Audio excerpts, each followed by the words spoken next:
There we go. What's going on, PC fan? We are back in action. Man, the rest of the fellas will be here in a moment. But we good. We got my man J Money. We got Mars. We got Swiper. And of course, you got Ox, the W host. We taking care of business today. What's up, fellas? How y'all living? Yep. What's up, Yomar? What's good? Right on. So, anyways, just a quick announcement. I know y'all are gonna hate it. I hate it myself. I'm sorry to have to say. I'll make the announcement again because I know we only got a few people in right now. But well, actually, good news. Really good news. So y'all know y'all been supporting the channel for a while. PC, we are going this way, trending upwards. And when that happens, certain people get invited to certain things. So Ron and Chill both have been flown to LA this morning to go to the YouTube Creators Brunch. And so shout out to them, shout out to us on PC. We are growing. Like I said, Ron and Chill both just flew to Los Angeles to take part in an amazing opportunity for Players' Choice. Mm-hmm. That's the good news. The bad news of that, obviously, being that Chill is a captain in the PCL, meaning the PCL will be postponed today. We will not be having the first round of the PCL today. We will be doing the first round of the PCL next Friday. Which is, like I said, it's still good news. Ron and Chill are in Los Angeles handling business for the Players' Choice community at the YouTube brunch. So shout out to them. Shout out to us. Shout out to us, man. Round of applause. Yeah, man. That's great. That's great. So we get to move the schedule for Chill, but then next week we're gonna have to do it, and I'm gonna have to be at a disadvantage from the shout out. Why are you at a disadvantage? Well, Swiper, we all Mars, I gotta play with the bad knee, injured team on away game too. Like Penn State football away game. I'm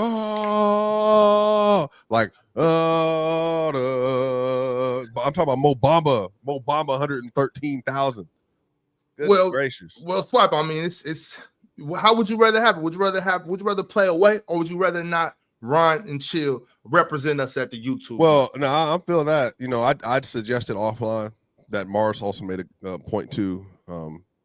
Might be best to do it during these hours. It's just for the sake of, but whatever works for the team. You know me, Ox. Hey, I'm passing the ball. Whatever it is you need, I'm all in for teamwork and all that stuff too.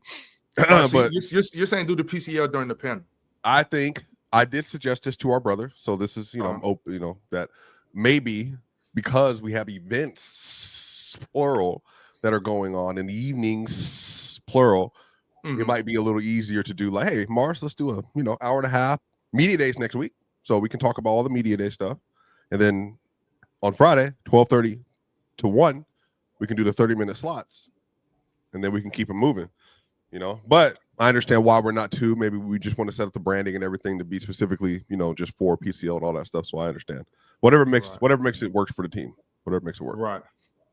Right. I'm the same way. Whatever works for the team. I feel you though, because we're already here at this time anyway. So maybe I don't know. But anyways, though, like I said, if you're just getting here and you are excited about the PCL, just as I'm excited about the PCL, you're gonna have to hang on one more week because Ron and Chill have been flown to Los Angeles to represent Players' Choice at the YouTube Creators Brunch. That's an amazing opportunity for us. That's only going to push us forward, and that's going to be even more and better content for you guys as the viewers, the subscribers. So shout out to us, shout out to Ron and Chill going down there to handle business. Mm-hmm. And you guys got to hang on 7 more days for the PCL, and then you'll be able to watch Team Ox cook Team Chill. So facts. By the way, also as a clarification, I think it's important. It's the YouTube Black Creators Brunch. So in particular, I think that's, there's a large Black community on YouTube that's growing massively. And, this is a great opportunity. Players' Choice is at the top of a lot of great things that are happening right now. So truly shout out to Shaq, shout out to Dave and JD, Claire, the people that are behind the scenes every single day making this work, including Ron, including Ox, that you are foundation members, obviously of all this. Mars, Chill, Everybody's kind of built all this other stuff, man. So it's a big deal. You know what I mean? And there's a lot of great things that are going on for sure. So right. It's a huge deal. Thanks for that correction. Is the Black Creators Brunch? Thank you for that.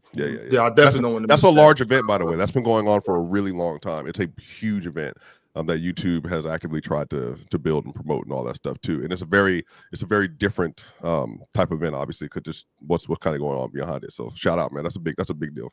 Yeah, that's what's deal. up.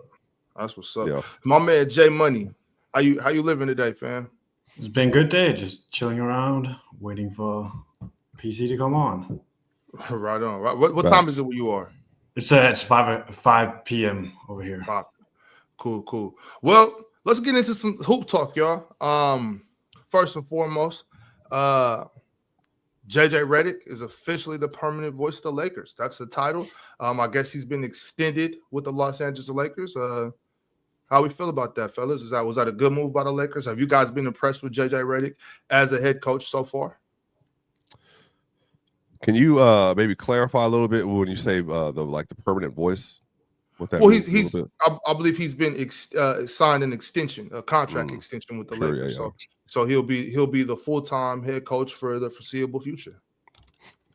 Yeah, that's good for his initial contract. Wasn't he signed to like 4 years in the first place? I believe it was 5. I was like 5 years. So what, they're going to double extend? Maybe it's like he could have had a lot of incentives. Mars put in his first contract behind the scenes, just like probably the same thing to protect from the Darvin Ham situation, just in case it didn't go well. And then they saw the success of the first year, the response from the players, and that probably was the thing. They extended him to a full-time contract with more incentives on the higher upside, as opposed to incentives that you have to reach in order to maybe get the money you're supposed to get. Because they play with your money in contracts all the time. So do you think did he get extra years? Like, is he going to be there for a decade? Well, it says here on the CBS Sports website that Pelinka made a rather surprising announcement, open things up. Despite Redick going in just his second season as the Lakers coach, the organization decided to reward him for a strong first season with a new contract extension, blah, blah, blah. Pelinka did not reveal any specifics on the deal, but it will extend the 4-year deal Redick signed prior to last season. So it's an extension and probably money. I'm imagining it might just be like 1 year, and it's just positive publicity ahead of the season. Hey man, any type of extension on a 4-year deal is kind of funny to me. But shout out to JJ Redick, man. We'll see if he sees through the tenure of that contract. But shout out to him for sure. No doubt. It is Friday. Friday means it is Hall of Fame Friday. So we got Hall of Famers up there. As y'all can see, we got my man Jay Money here. We have another Hall of Famer pulling up as well. Oh, hello, man. Amir, what's going on, brother? Happy to have you. What's going on? Yeah, I think that's cool. I think that's cool for a young coach like JJ Redick in a franchise like the Lakers. Signing this type of extension, I think it's good for morale, makes him know that the higher ups, at least he knows that they believe in him, So I think that's cool for a guy like JJ Redick. Yeah, I really think he did a really good job last year. There was a lot of negative expectation him coming in with the whole Dan Hurley situation last year, and I think he did a good job. He obviously had the one where they played Denver, and he got a lot of credit for what he did on Jokic, but just in general in the season, I think he did a lot of good things. Yeah, so it makes definitely.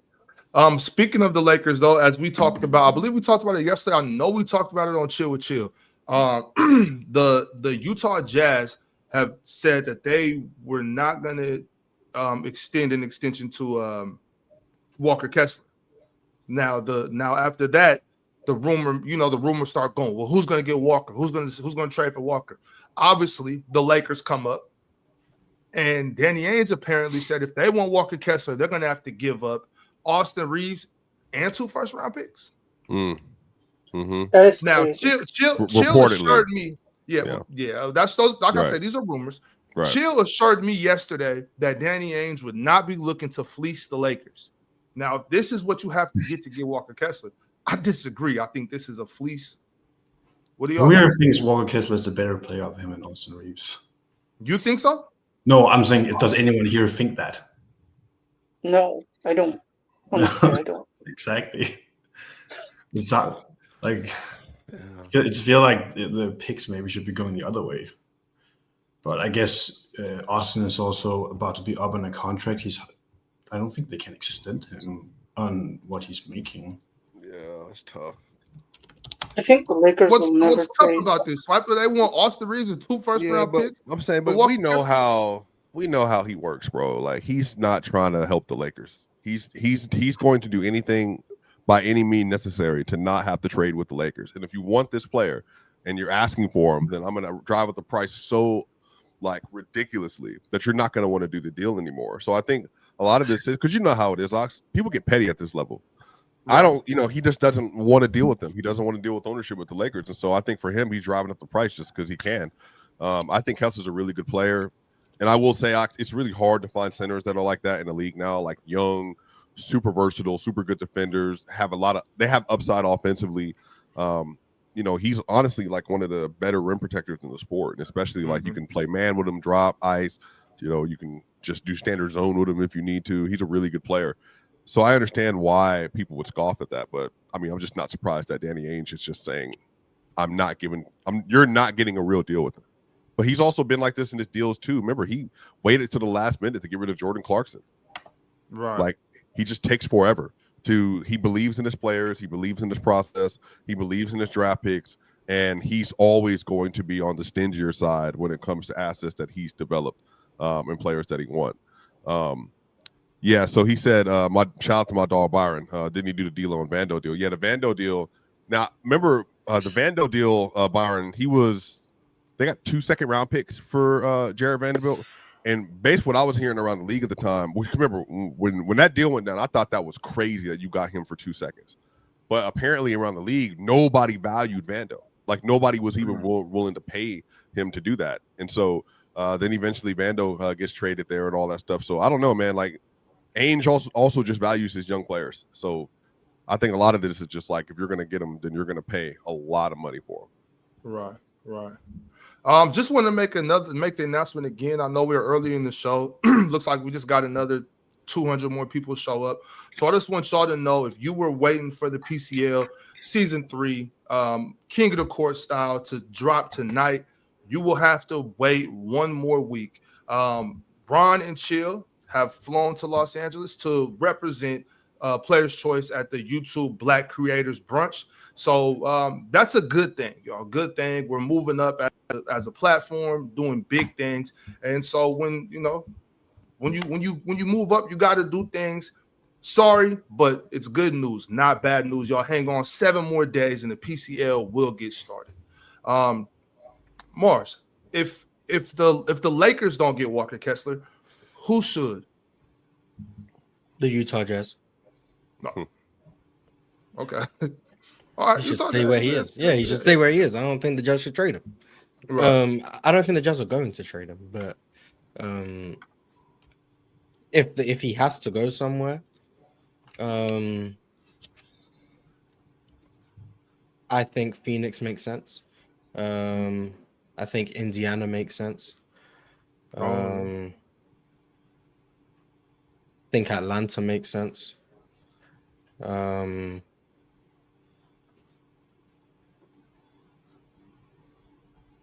Maybe those teams, yeah.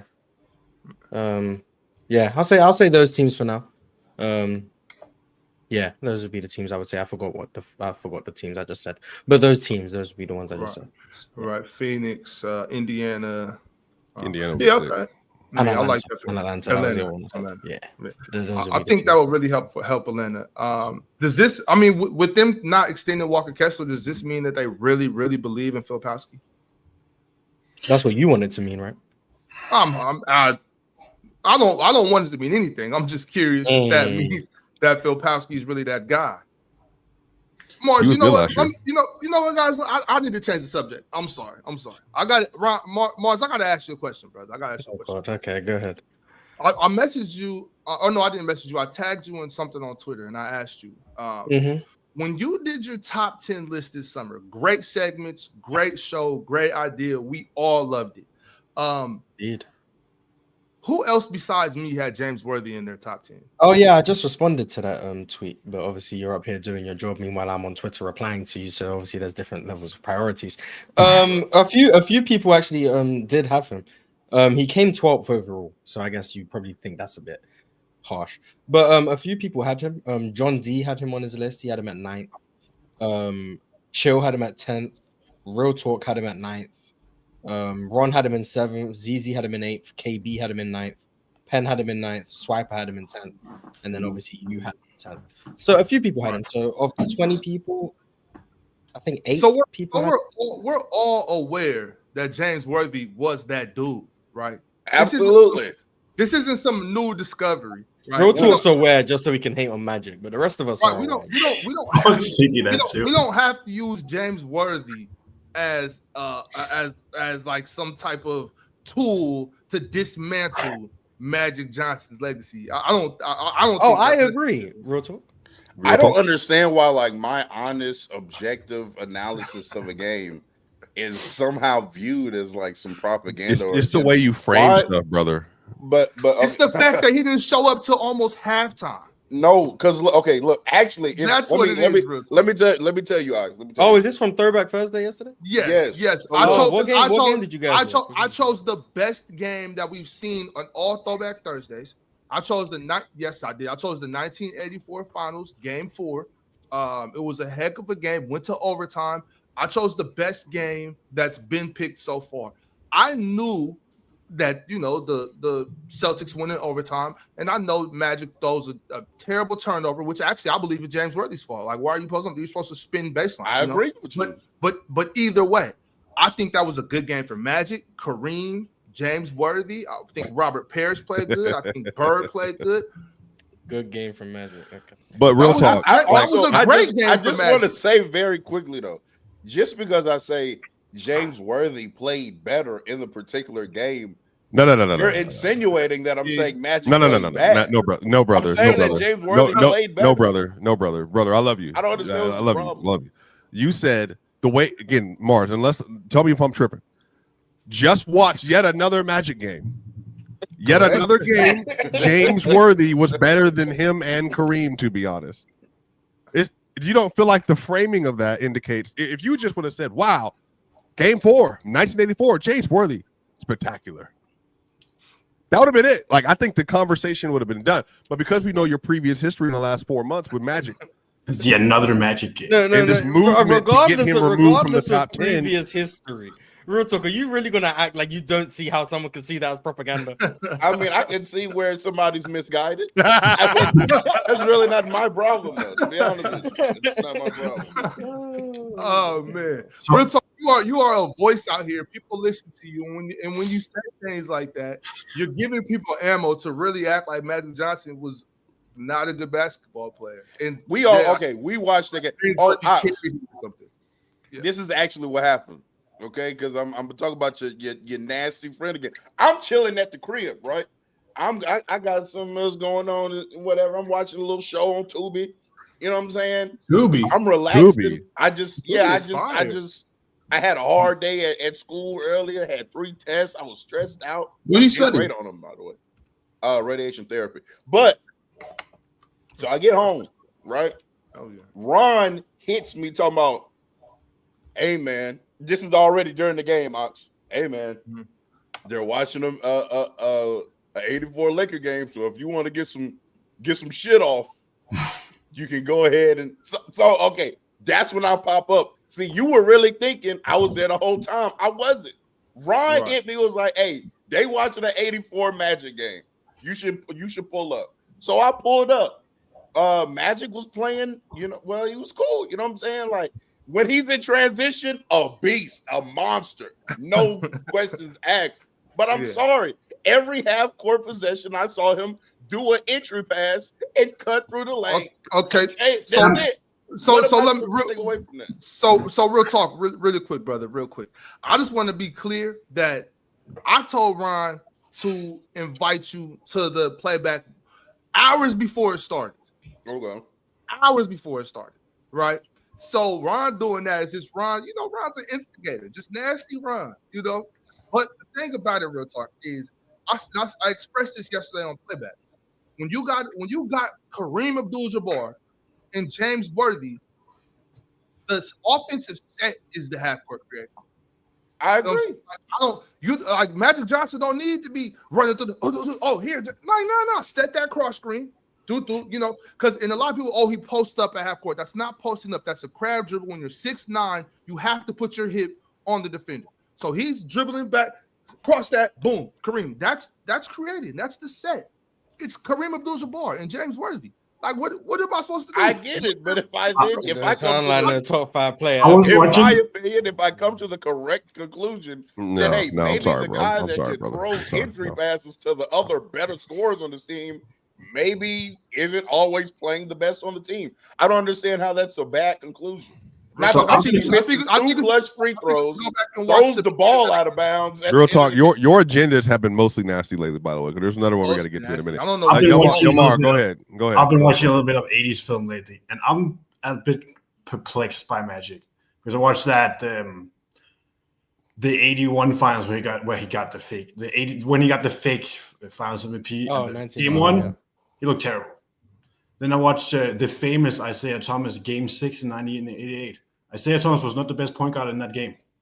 Magic Johnson, I think he had like 10 passes. I was like, what's this? Like, he was hitting like lobs that I couldn't even see was even near anything, like when he was doing that crab dribble. And I was like, that Magic Johnson guy. What's wrong with the crab? What's wrong with that? What's wrong? What's wrong with the 6'9" guy putting his hip to a smaller defender to protect the ball? See, that's what I'm saying. That's what I'm saying about. That's what I say about Ball. I think he was praising him. I think he was praising him. He just said 1980 trash, 1988. Wow. Stop being so defensive. I can't help it. I feel like when I see Magic slander, I lose my mind. When you see Isaiah Thomas and John Stockton to a degree, like the passes and assists they get is more the offense setting up the assist for them, like curls around screens where they're not really reading anything; they're just kind of hitting it. Magic Johnson, like, there's a lot of what he. I know another player who that applies to, but move on. Yeah, he's talking about Nikola Jokic for anyone who doesn't want to do a pass. Jokic also hit some of the passes that. I just want to make sure we know what's going on. Oh, is that his whole bag? Is anti? Yeah, no, we got time today. Well, I do. I want to talk to Real Talk about something he put out that's disgusting. But when you watch Isaiah Thomas and Magic Johnson, I don't know why you're so eager to get fried. I can't wait to talk about that. It's going to expose you. Passes of the 80, it's insane. Like, he is that level of passer. Like, it's crazy. Magic is a decent passer. I agree. Magic's that guy. Maybe it's just that Real Talk isn't like that. Like, he doesn't value that passing as much as maybe, I don't know if he should, but maybe as other people do. No, I think Magic, like 86, 87 onward, even better transition player. Let me tell you, bro. It's actually crazy how good Magic Johnson is in transition. I will leave it alone. I will leave it alone. Look, I'm just not. Look, if you have him top 10 back half, I disagree, but cool, fine. Whatever. By back half, you think 6 is cool? I'm saying like 8, 9, 10. Back third. Okay, back third. Back third. Like, if you have him 5 forward, you're way off. Yeah, you're way off. In my opinion, that's fine. It's fine. It's cool. Yeah, I'm kind of on Real Talk side. My issue with Magic, like, it's the Larry thing. 87, 88, 89, 90, throw 91 in there. He got it. I'll give him Magic. That's an elite stretch of years. Those first 5 seasons, I just don't see the vision to the same degree that other people see. Maybe it's because he came in and won Finals MVP his first year, so people think he was better than I think he was. But 1980 to 1984 Magic is just not the level of player for me that can go into top 5 all-time talks. Like, that's just, it's not. Morris, that's just Larry Bird. Is Larry Bird these talks like earlier half Larry Bird? Larry Bird was better from the day they entered the league until 86. Yeah, but his prime also didn't start very early. The shooting, the other stuff. Yeah, and Larry Bird's another one. First couple years, Larry Bird's shaky. Like, this is why I have Larry Bird at 10. Like, these guys, they came in, they were really good. but they weren't good to the degree that I think people were saying they were good. Mm-hmm. And then they were done so early. Like at some point, you only having like 7 years where I'm really like,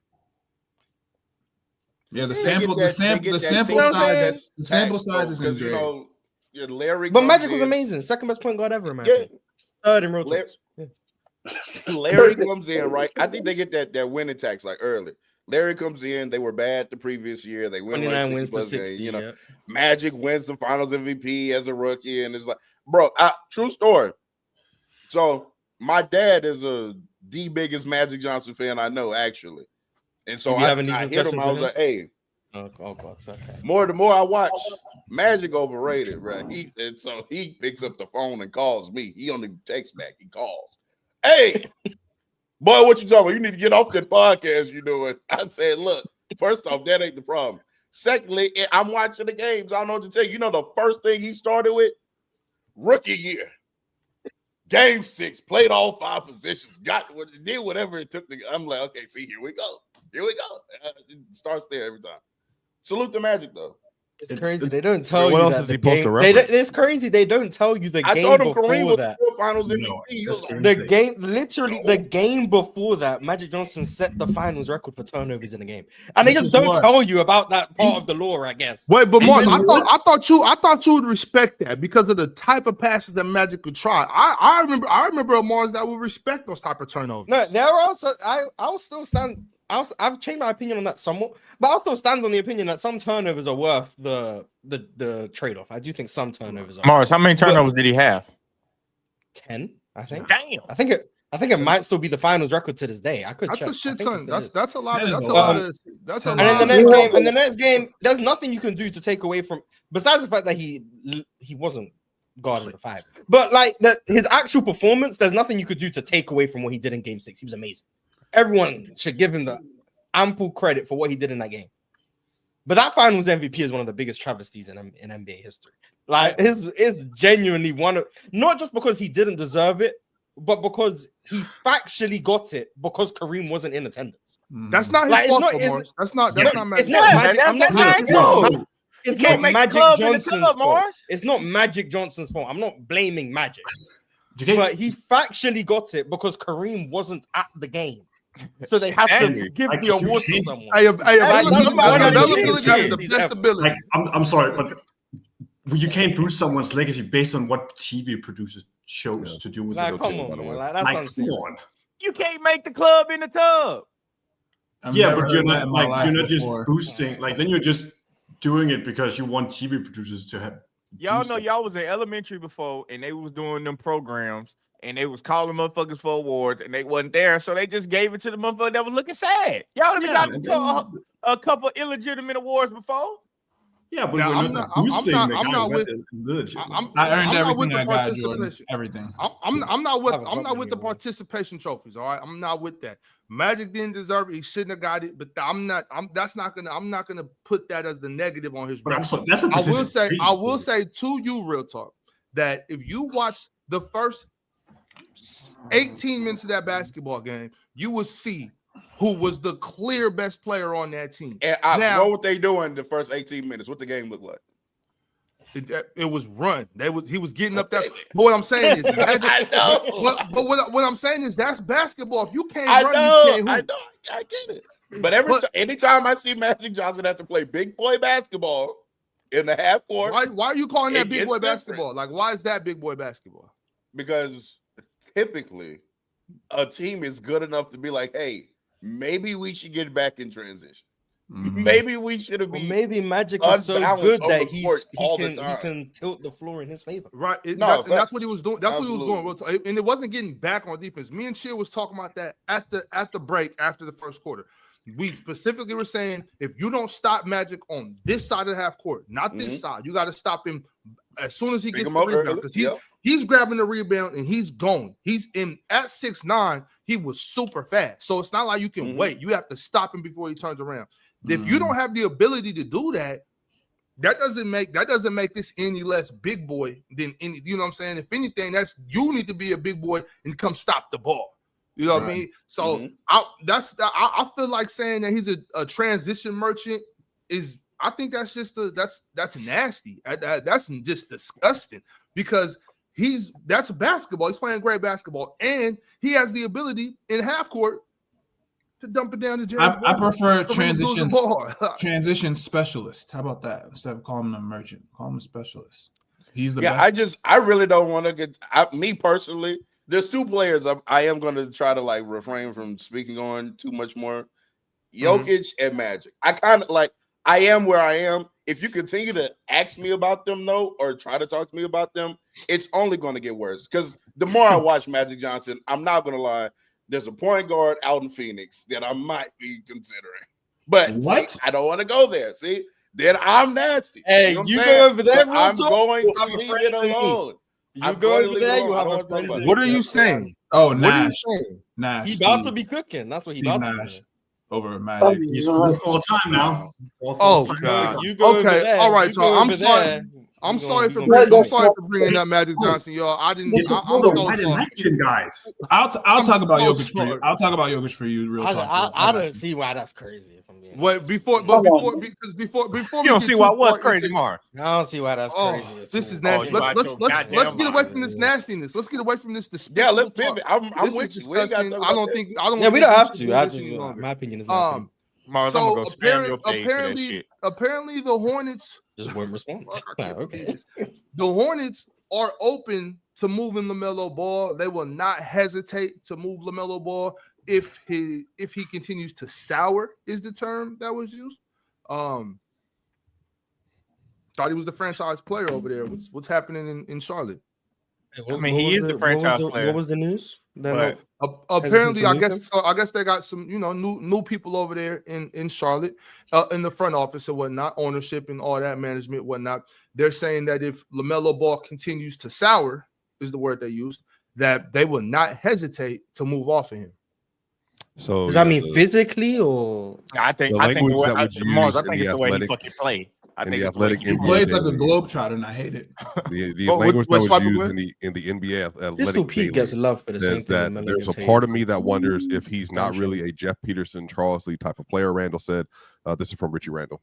He's a reporter. Who gives a fuck about Charles Lee? They go after. I don't get that because he's the head coach of the team. Yeah, they go after hard-nosed, blue-collar, high-energy guys. LaMelo is more like a fluid type guy. Not to say he doesn't play hard, but it's just the way you watch him play. Doesn't really scream what they've been trying to acquire. So I think this all goes into like the contract stuff. Like, that's right, but that's ass backwards though. When I say who gives a fuck about Charles Lee, I understand he's the head coach, but motherfucker LaMelo is the guy. You get fired if you picking Charles Lee over LaMelo. A motherfucker he may or may not be.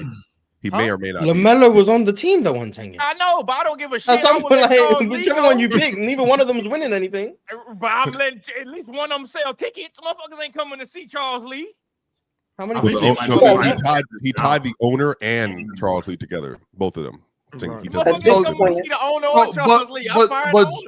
But Jordan, Jordan, this might be a turning point for a franchise that decides that we're gonna back our coach. Maybe they believe in Charles Lee. Maybe this is a turning point. I'm not impressed with Charles Lee either, brother. Well, I mean, maybe Charles. I mean, a lot of people say that LaMelo plays the way he plays because he doesn't have certain personnel. Maybe Charles Lee coaches the way he coaches because he got a point guard out here that thinks he's a globetrotter. You know what I'm saying? Maybe so. So with that being said, maybe the ownership, management are decided we're gonna back our coach in his philosophy, and if this basketball player cannot get with the program, then we're gonna be willing to move off of him as opposed to being like all these other franchises and just letting the patients run the asylum. Hey, but Ox, I got a question though for all y'all. Mm-hmm. What good things have we seen from Charles Lee for them to be like he's not a Charles Lee type of player? Yeah, I don't know. I'm not in that locker room. I'm not in the. Yeah, I mean, I can't tell you what Charles Lee does. I don't know. They look the same. Nothing improved with them over. They changed their style of play. They play that Boston. In what way? They play that Boston Celtics style of basketball. They went way down under the fucking garbage. Yeah, whether or not you like it, I'm just saying Charles Lee's influence was on that team. This is a team that I believe from under Steve Clifford, very slow pace. I don't know where they ranked in 3.1. They made playoffs with Steve Clifford though. Yeah, but I'm talking about last year, 2024. So this is a team that were 19th in pace under Steve Clifford. And they were, where were they in 3-point attempts? 17th. This year, I would need to see their stats with LaMelo on the court because I think that changes. They say he won in 18 without. They say they won in 18 without. And they went LaMelo up in on the 3-point attempts. Yeah, so yeah, the team sucks. I want to tell you, with LaMelo, without LaMelo, the fucking Charles Lee player. What does that matter? But the Horn, I think you could put who's the best coach in the NBA, in your opinion? Daigneault, maybe. You can go Mark Daigneault. You can go. What's Kenny Atkinson's pretty good. Whichever one you want to pick. If they get 50 games of LaMelo Ball, they don't win more than 27 games on the Hornets. I think whoever you think the best coach in the NBA is, if you put them on the Hornets last season and they get 50 games of LaMelo, that team does not win more than 27 games. I think Daigneault and Kenny Atkinson can figure some shit out. They'll figure something out to the tune of 27 games. No, not 27. They might get 40. They might get 38. You've lost your mind. 80%. You think the difference between the Hornets winning 19 last year and doubling that is coaching? I don't think Charles Lee is good. I don't know. You don't have to. The Hornets suck. Wait. Can we let Jordan explain why Charles Lee? Yeah, please explain how the Hornets are getting to 40 wins. Okay, so number one, the brand of basketball they play that brand of basketball as if they got, like you said, the Celtics roster. They fucking don't. I guarantee you, if Doc Rivers was over there and they played a different brand of basketball, because I know Doc gonna make you play a different brand of basketball, they don't lose that many fucking games. Because the shit that they do, just throwing the ball around, these circus shots, everybody take the same amount of shots except for the sorry-ass centers. But everybody, the guards pretty much take the same shots, like the same shot quality. You can't have a team like that when y'all ass. That's what I'm saying. The culture over there is trash because coach. When you hear culture, hear coach. So when you put them two together, look at it. What is you can't even blame it on LaMelo. If they say, I don't know, and maybe you can look this up, Mark. They said he's one. They said the Hornets are 1-18 without LaMelo. Do you think the coach or the franchise player is more determining of the culture of a team? Ask that question again.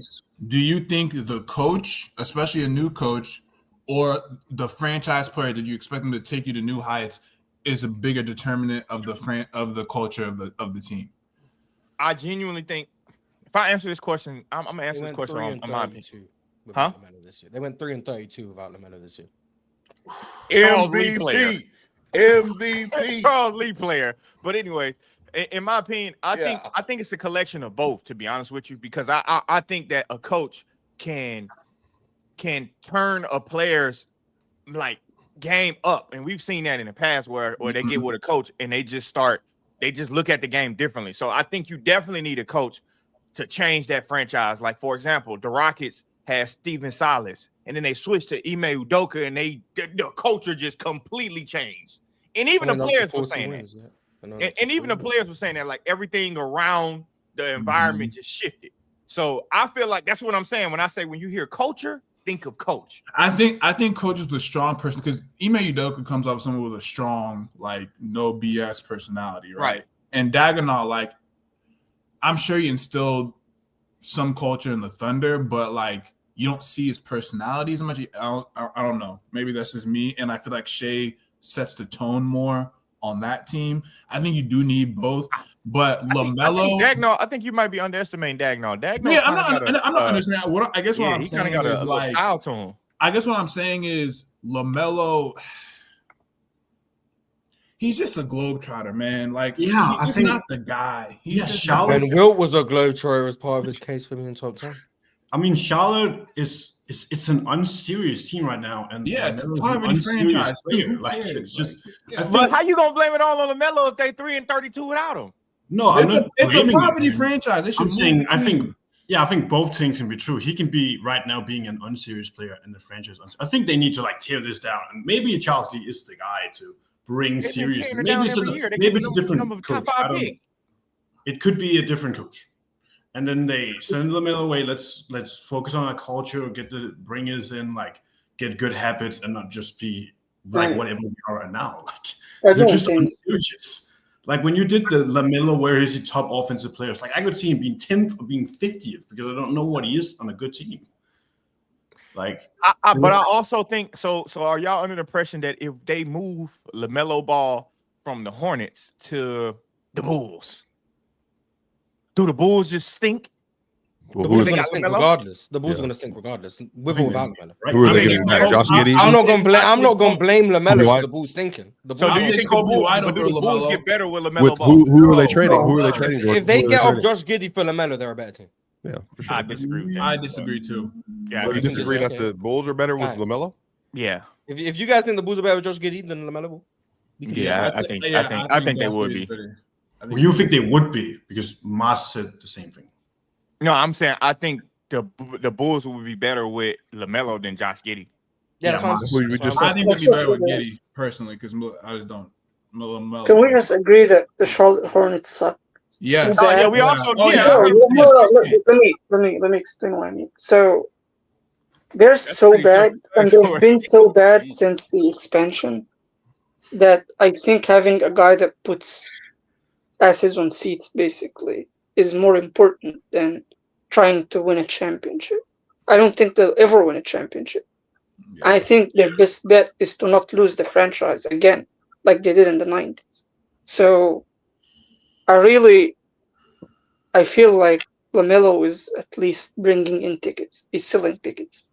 I don't think they ain't really selling tickets. They're 22nd in the league. Yeah. I mean, he is still. I mean, they'll be dead last without ninth in attendance. So you know, you said when they left, they was ninth. Well, yeah, when he first got there, they were ninth, and now they've gone down to 22nd. But, oh my god, they're still higher. But the year before LaMelo, they were 30th. But that was also 22nd is still progress. It's also COVID. So if they're like such a boring team and such a bad team, and that city already lost the team before, I don't really know if the risk is worth it, to be honest. To me, I don't have a problem with what's going on. I'm just responding to the information Swiper had just talked about when they talked about he's not a Charles Lee player. Like I'm saying, fuck a Charles Lee. Like, oh, sorry about that. My bad. I did it again. I'm saying, forget Charles Lee, brother. This is just a big issue. I don't think he's the guy. Like, I don't think Charles Lee is the coach. Like, to me, I think that can be true. And I'm going through this with my Titans. Shout out Swiper. I'm going through this with my Titans. When we fire a coach and we hire another coach, well, you keep hiring the wrong coaches. Huh? You keep hiring the wrong coaches. You had a good coach, fired him, then got a bad coach. I agree with that. Yeah, you talking about Borrego or Steve Clifford? Huh? No, the Titans.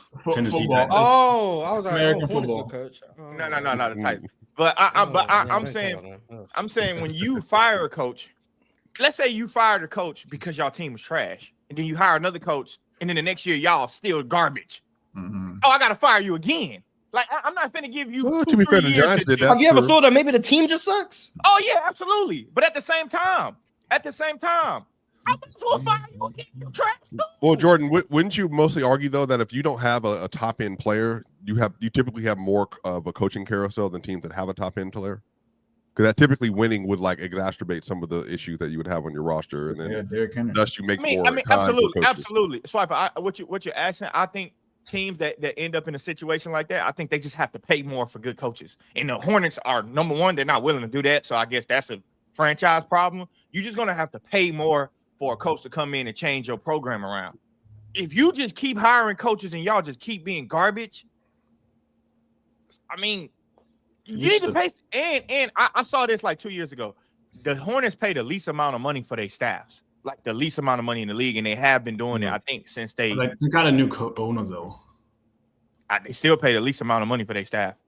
I think. Well, I mean, but could that have something to do with the fact that they're in North Carolina and maybe just the pay rates and stuff in North Carolina maybe a little lower than say the Lakers? You know what I mean? The NBA teams follow pay rates in cities.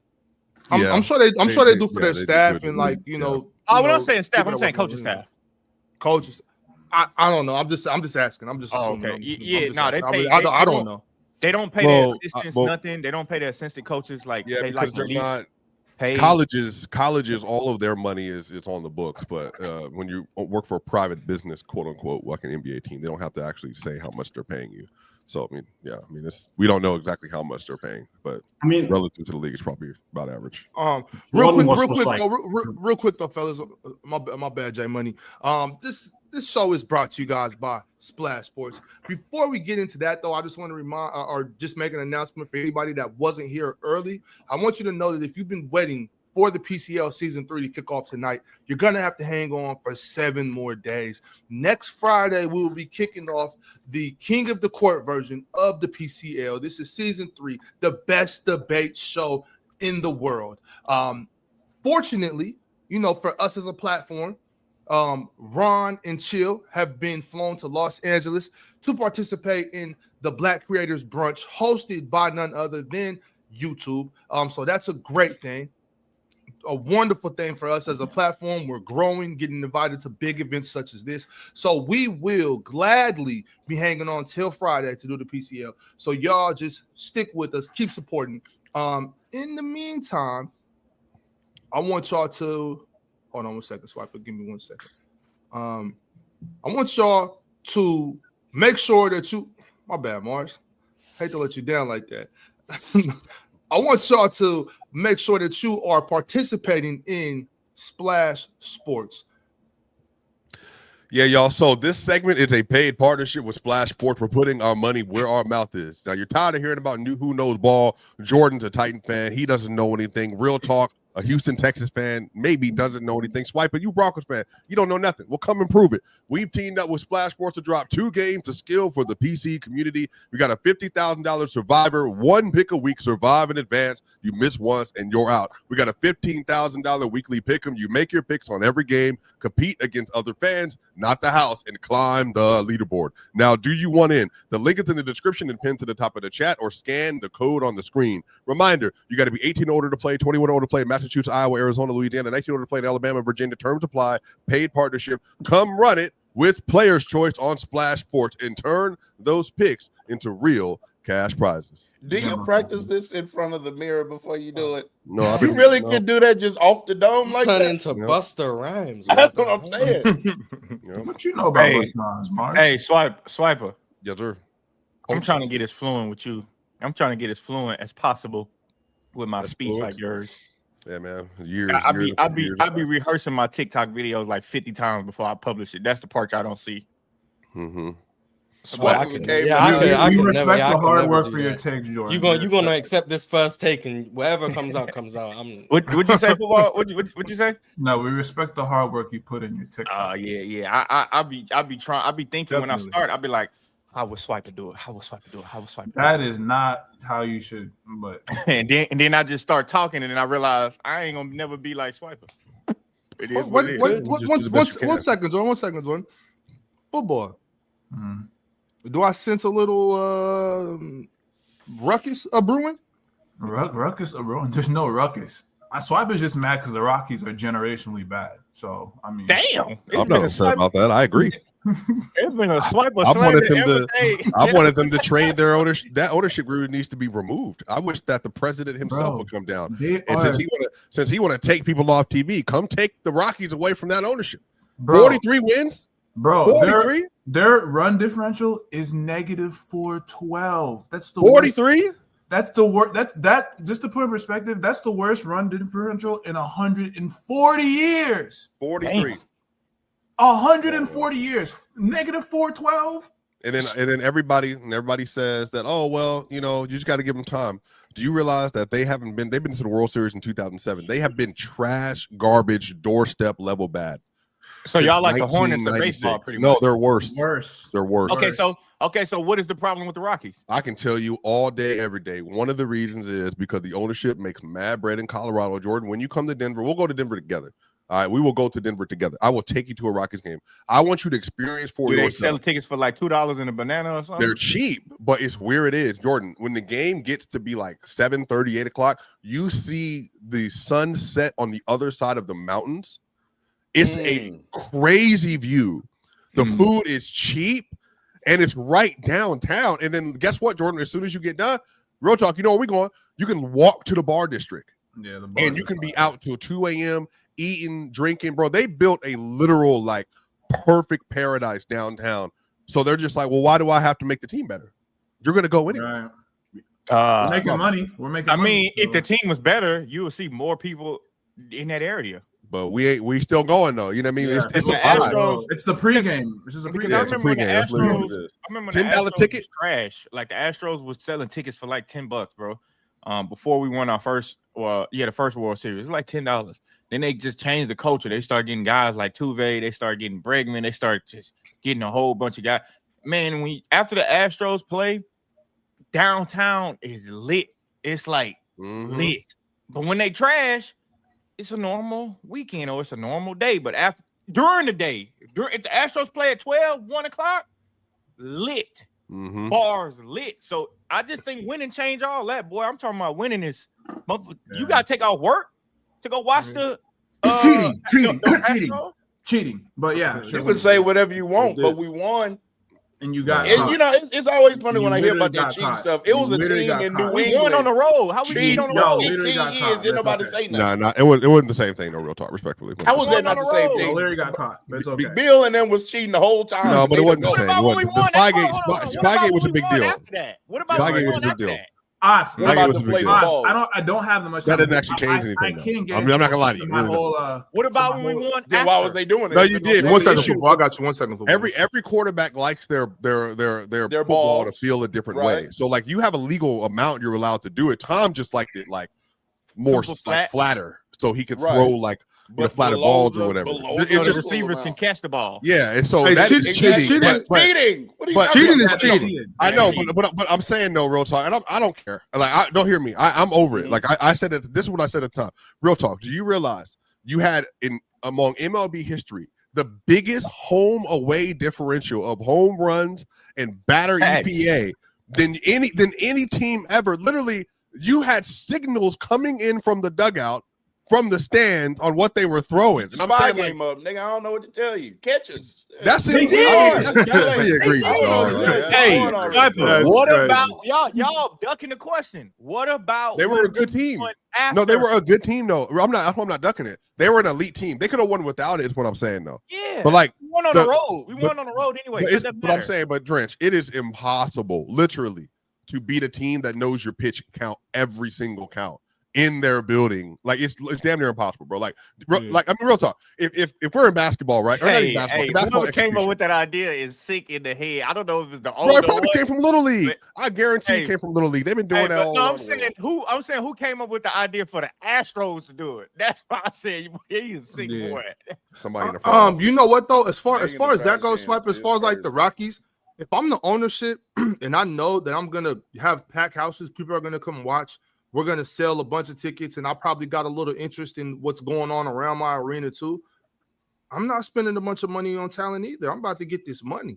Like I'm sorry to say it, but I mean, but you know, it's a business. But you might double your bread if you spend money on talent and start winning. Why? If the seats are going to be filled anyway, to Swiper's point, if you got double all your that bread. Because that's not really investment. That's the problem. You know, that's like a fun thing for a lot. Yeah, you know what I'm saying? How am I going to double up if I'm making maximum money? Tickets am I over? We had this conversation since the 90s, late 90s about this ownership. They've always been this way. I went to school with children. Like everybody knew what was going. Heck yeah, it was a private school, bro. Heck yeah, it was a private school, bro. It was a money school. They brought all of us out of the. What's up? Swipe a screen private school.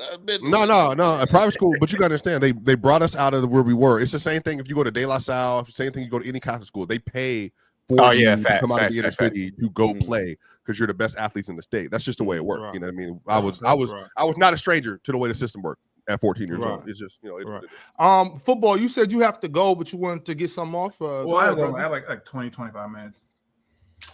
Swipe it, man. Okay, Swipe it off. We got time. It's Friday, brother. Bring. All right. Hold on. What you about to say? No, it's never gonna be me. Okay. I'll have to text. You're wrong. You're wrong about your guy, and I don't need to yell. Agree. I don't need to yell. We just saw him get outplayed by a high schooler. We're gonna talk about him in a second too. That high schooler. We're gonna talk about him. I'm happy to hear it. he's just not. He's great. Come on, bring the records. All time great, but he's just not this gap that he can be the best in the world. There's just no gap. Agree. That's it. Agree. That's it. You agree? Real Talk disagrees because he put a ranking out more recently than I did. Said there was a gap. So you, I that's what you're talking about. I said that was a gap? Oh no! Yeah, he did. Real Yeah, he talk? did. Yeah, he did. Yeah, he did. Real Talk. So Swiper. Hey, it's chess, not check. So now there's no gap. So now there's no gap. gap. Explaining that's gonna make that chess because there was a 18-year-old high schooler, well, not a high schooler, an 18-year-old in Finland that did shoot threes. Don't patronize me, Swiper. Do you believe there's a gap? Or not? No, I believe that's true. Like that's what happened. He shot threes over him. He was the best player in the game. That's a funny way of saying he go fried. Football. This was like your prequel to the PCL, and I'm not gonna lie, bro. You would have lost that round. You couldn't get your words. He already conceded. What you mean? Hey, you know. I'm coaching. It's cool. Man, I got you. Yeah, he conceded. The thing is, Swiper's running. Should have got razzle dazzle, Jordan. The thing is, Swiper's running from the fake because you don't want to stand on his nuts. He's not standing on it. I mean, I'm just not moved by it personally. I mean, I'm personally just not moved to have this conversation for the up team. You don't want to have the conversation with me. I agree. I agree. You want it. That's what it is. You don't have the. You have. We'll be in the PCL next Friday. I've seen you have a conversation with Mars. I've seen you have a conversation with Real Talk. The boogeyman shows up and you get mute. Hey, the boogeyman! Oh, he made me drop my carrot. Why you eat them carrots? Boy, they say them carrots is artificial. You ain't supposed to. You ducking shots like Game 7. All carrots artificial. Agree. Is that what color is it? This is crazy. I come up and talk. I've been talking about Jokic all this time, and I come up. I say what it is, and now Swiper says has nothing to say. What is your objective in this conversation, my brother? No, my objective was to say that there's no gap. This idea he's this super elite passer and playmaker, I think it's just a bit overstated. Oh, you don't believe he's an elite passer playmaker? No, he's an elite passer. He's just not Nash, CP3, Bron level. That's just me. He's not tier 1, and you put him there. So he's not the greatest offensive player ever either. Like, if you ask me 2 questions, right? If I had to go against one player, peak Steph or peak Jokic, I'd rather go against Jokic every time. Steph is devastating. Jokic can be devastating too, though. But at the same time, football. I got a question about that playmaking with Jokic, because this kind of seemed like maybe this is what you're implying. Steph has more drop. When you say he's not the playmaker as Bron, he's older. Steph has a lower floor. When you say Jokic is not the playmaker as a Bron, a CP, and who else you said? Bron, CP, and who else? Nash. Are you implying? Chill. But are you implying? Because it's crazy he didn't say Magic. But are you implying that maybe Jokic doesn't self-create? Are you implying that he's a system creator? What are you implying? Or why he's not those type of playmakers? I think Jokic is more reliant on the offensive system and defensive breakdowns. Oh, there you go. Okay, there you go. More so than Nash, CP3, and Bron. I picked those specifically because I think one thing that's taken out of the equation for playmaking, especially when it comes to Jokic, is ball handling and your ability to penetrate consistently, create collapses in specific areas on the court, and make reads and passes off of that. For instance, right, Jokic typically, from what I've seen when I watch Jokic, he doesn't always bring the ball to the court, right? But he'll catch the ball in the paint or in the mid post, right? Yeah, stand still, wait for guys to make cuts to the basket. If that doesn't work, DHO, stuff like that. And then he waits for like defensive breakdowns, right? And this is the issue with Jokic, right? And it looks really good in the regular season, especially against teams that are undisciplined, aka why you got those 20 assists against Phoenix, who's horrible in transition. Go watch that game of those 20 assists and see how he gets those assists. Some of those assists was fluff, but I got you. Yeah, exactly, right? I mean, he made the passes. If you're gonna get that many assists in the game, some of them are gonna be shaky. Yeah. He made the passes, so shout out to him. When it gets to the playoffs, and the second most assist was against a bad Houston Rockets. I don't understand. What is a shaky assist? I mean, there's a bunch of assists that just shouldn't be assists. I think you would agree with. The player takes like 4 dribbles and then pulls up and they give him assists. I don't think that's go back to assists being nothing but a shot or a layup. But I guess what I'm saying is, right, when he gets to the playoffs and he's playing he's playing either a defensive big that actually matches his size, right? Like Anthony Davis. Not Anthony Davis. So Rudy Gobert. I only want to pick center. Don't let him duck you off. Look, football. Yeah, no, like a Which center are we talking about? For what it's worth, Jokic ain't have the best playmaking series against those centers. So against Anthony Davis. He didn't. No. What I'm saying is, right? He did have the best playmaking series. It's not about assists. What happened was they doubled from one pass away and he threw a kick out. Yeah, that's not amazing playmaking. I disagree. Okay. And what I'm saying is, when he's playing those teams that are better defensively, post up, double team, kick. That's what happened. Which is fine, but that's gravity. Like, gravity. That you can call it gravity. But my thing is that's when you play teams that are in the playoffs and you get even in the playoffs that are better defensively, more disciplined, right? They read all those cuts to the basket. They read those Aaron Gordon baseline cuts to the basket for those predictable lobs. The playmaking don't look as good, does it? Right? You know why? Did he had a good playmaking series versus the Clippers? Versus the Thunder? I think that's just a standard. I don't think he did. I don't think he had a good playmaking series in this whole playoffs, in my opinion. My whole thing, if we're qualifying playmaking as like creating advantages, like, I mean, no, you know what I mean. It's not. Okay, he may have been good, scoring and but the all-time level that you speak about, I don't see in the playoffs. What is the all-time level? That's my issue. I don't see what would qualify as all-time level. Well, the flu where it's just like bang, he's creating advantage, and because it's based on defensive breakdowns. Like for instance, right? Well, you have to create defensive breakdowns, though. I think that's everyone, though. No. It's not everyone. It's not everyone. This is what I mean, right? Nash can from the top of the key. Can drive. Nash and Braun and CP3 can, with their handle, because they have an elite handle, can drive from the top of the key and get interior presence and make guys commit to the inside of the paint. Whereas Jokic is standing there. He doesn't just stand still, though. No, listen, but most of the time where he's playmaking, a lot of time he's standing still more so than Nash and CP3 who have active dribble. There's a difference between anticipation and reaction. What Nash, CP3, and the guys who dribble drive, and they force a reaction. Elementary? Listen. No, they force a reaction, right? As they're making their pass to the 3-pointer, right? The defenders are still collapsing and then have to turn around and run. Whereas Jokic, because you're standing still and he's waiting for breakdowns, the defenders are anticipating.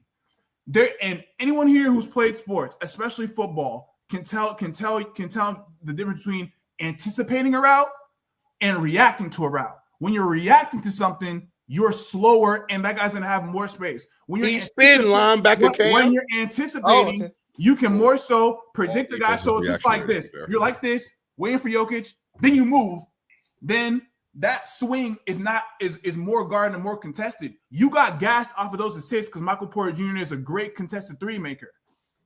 Oh, hey, football. I got a question. Where you from? He's creating more looks at the rim than anybody else that we've seen. Football. Not in the playoffs. Not in the playoffs. No, but factually, you are though. I think the swing that we have to go with here though. But I do think that's more taking advantage. It's fake assists. Y'all said I was yapping. No, but what I'm saying is, right? For instance, right? You know why? You said that about Luka. You know what I always say about Jokic. You didn't say Jokic. You said Luka. Like, I gotta go to my TikTok now. See, look, I gotta go through my history. On here, you said Luka Doncic. That about Jokic. On here, you said Luka Doncic. On this channel, you said Luka Doncic. You did. On this channel, you said Luka Doncic. I promise you said Luka.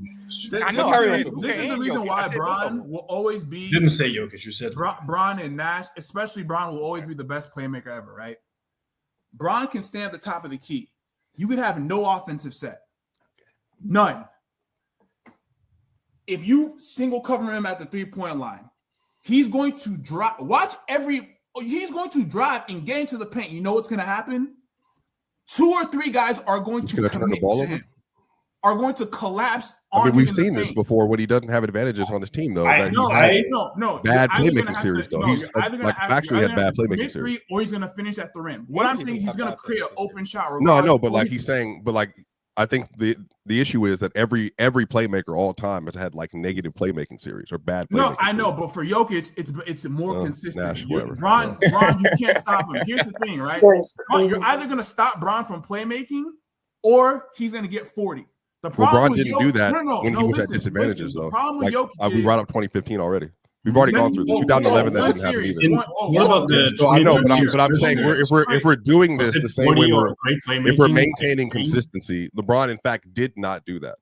Yeah, in 2011, and did not do that in 2015. 2014, yeah, that wasn't. No. There's not just 1 year though. Like LeBron had series in which he struggled as a playmaker. But in those series, he also compensated with scoring. My problem. No, he didn't. No, I'm saying that's what I'm saying. It's also that's what I'm saying is also another misnomer. He's knocking you off your pivot football. Don't turn this into no. There's no pivot. It's just like you're don't let him comparing knock you off your pivot. No, Mars. I think if we're having a fair conversation, but if you're comparing him to LeBron and saying you can't do this with LeBron, we factually know it did happen to LeBron. Like it indeed did. Jordan went through a whole rant, which I didn't agree with everything Jordan said. About what LeBron did and didn't do as a playmaker and as a closer when it came to scoring. We watched an entire series. I just said 2015. I referenced this already. We're talking about the outlier bad year in his finals run. 11, 13, 14. Yeah, but in those years, 14 was when they came back against the Spurs. 2007. If we're just and then we're just ignoring. Bron generally never had his best playmaking series against the Spurs, but that's down to coverages and stuff. So bro, the drop coverage on Bron against the Spurs is insane. Like but Jordan, I don't want to turn it into a LeBron thing. My point is that you elevating LeBron by saying, look, this can't happen to LeBron. We have numerous years of this happening at the highest level. Let me add on to it. Let me add on to it. When his playmaking or he's not able to get his teammates involved as much, it's usually compensated by.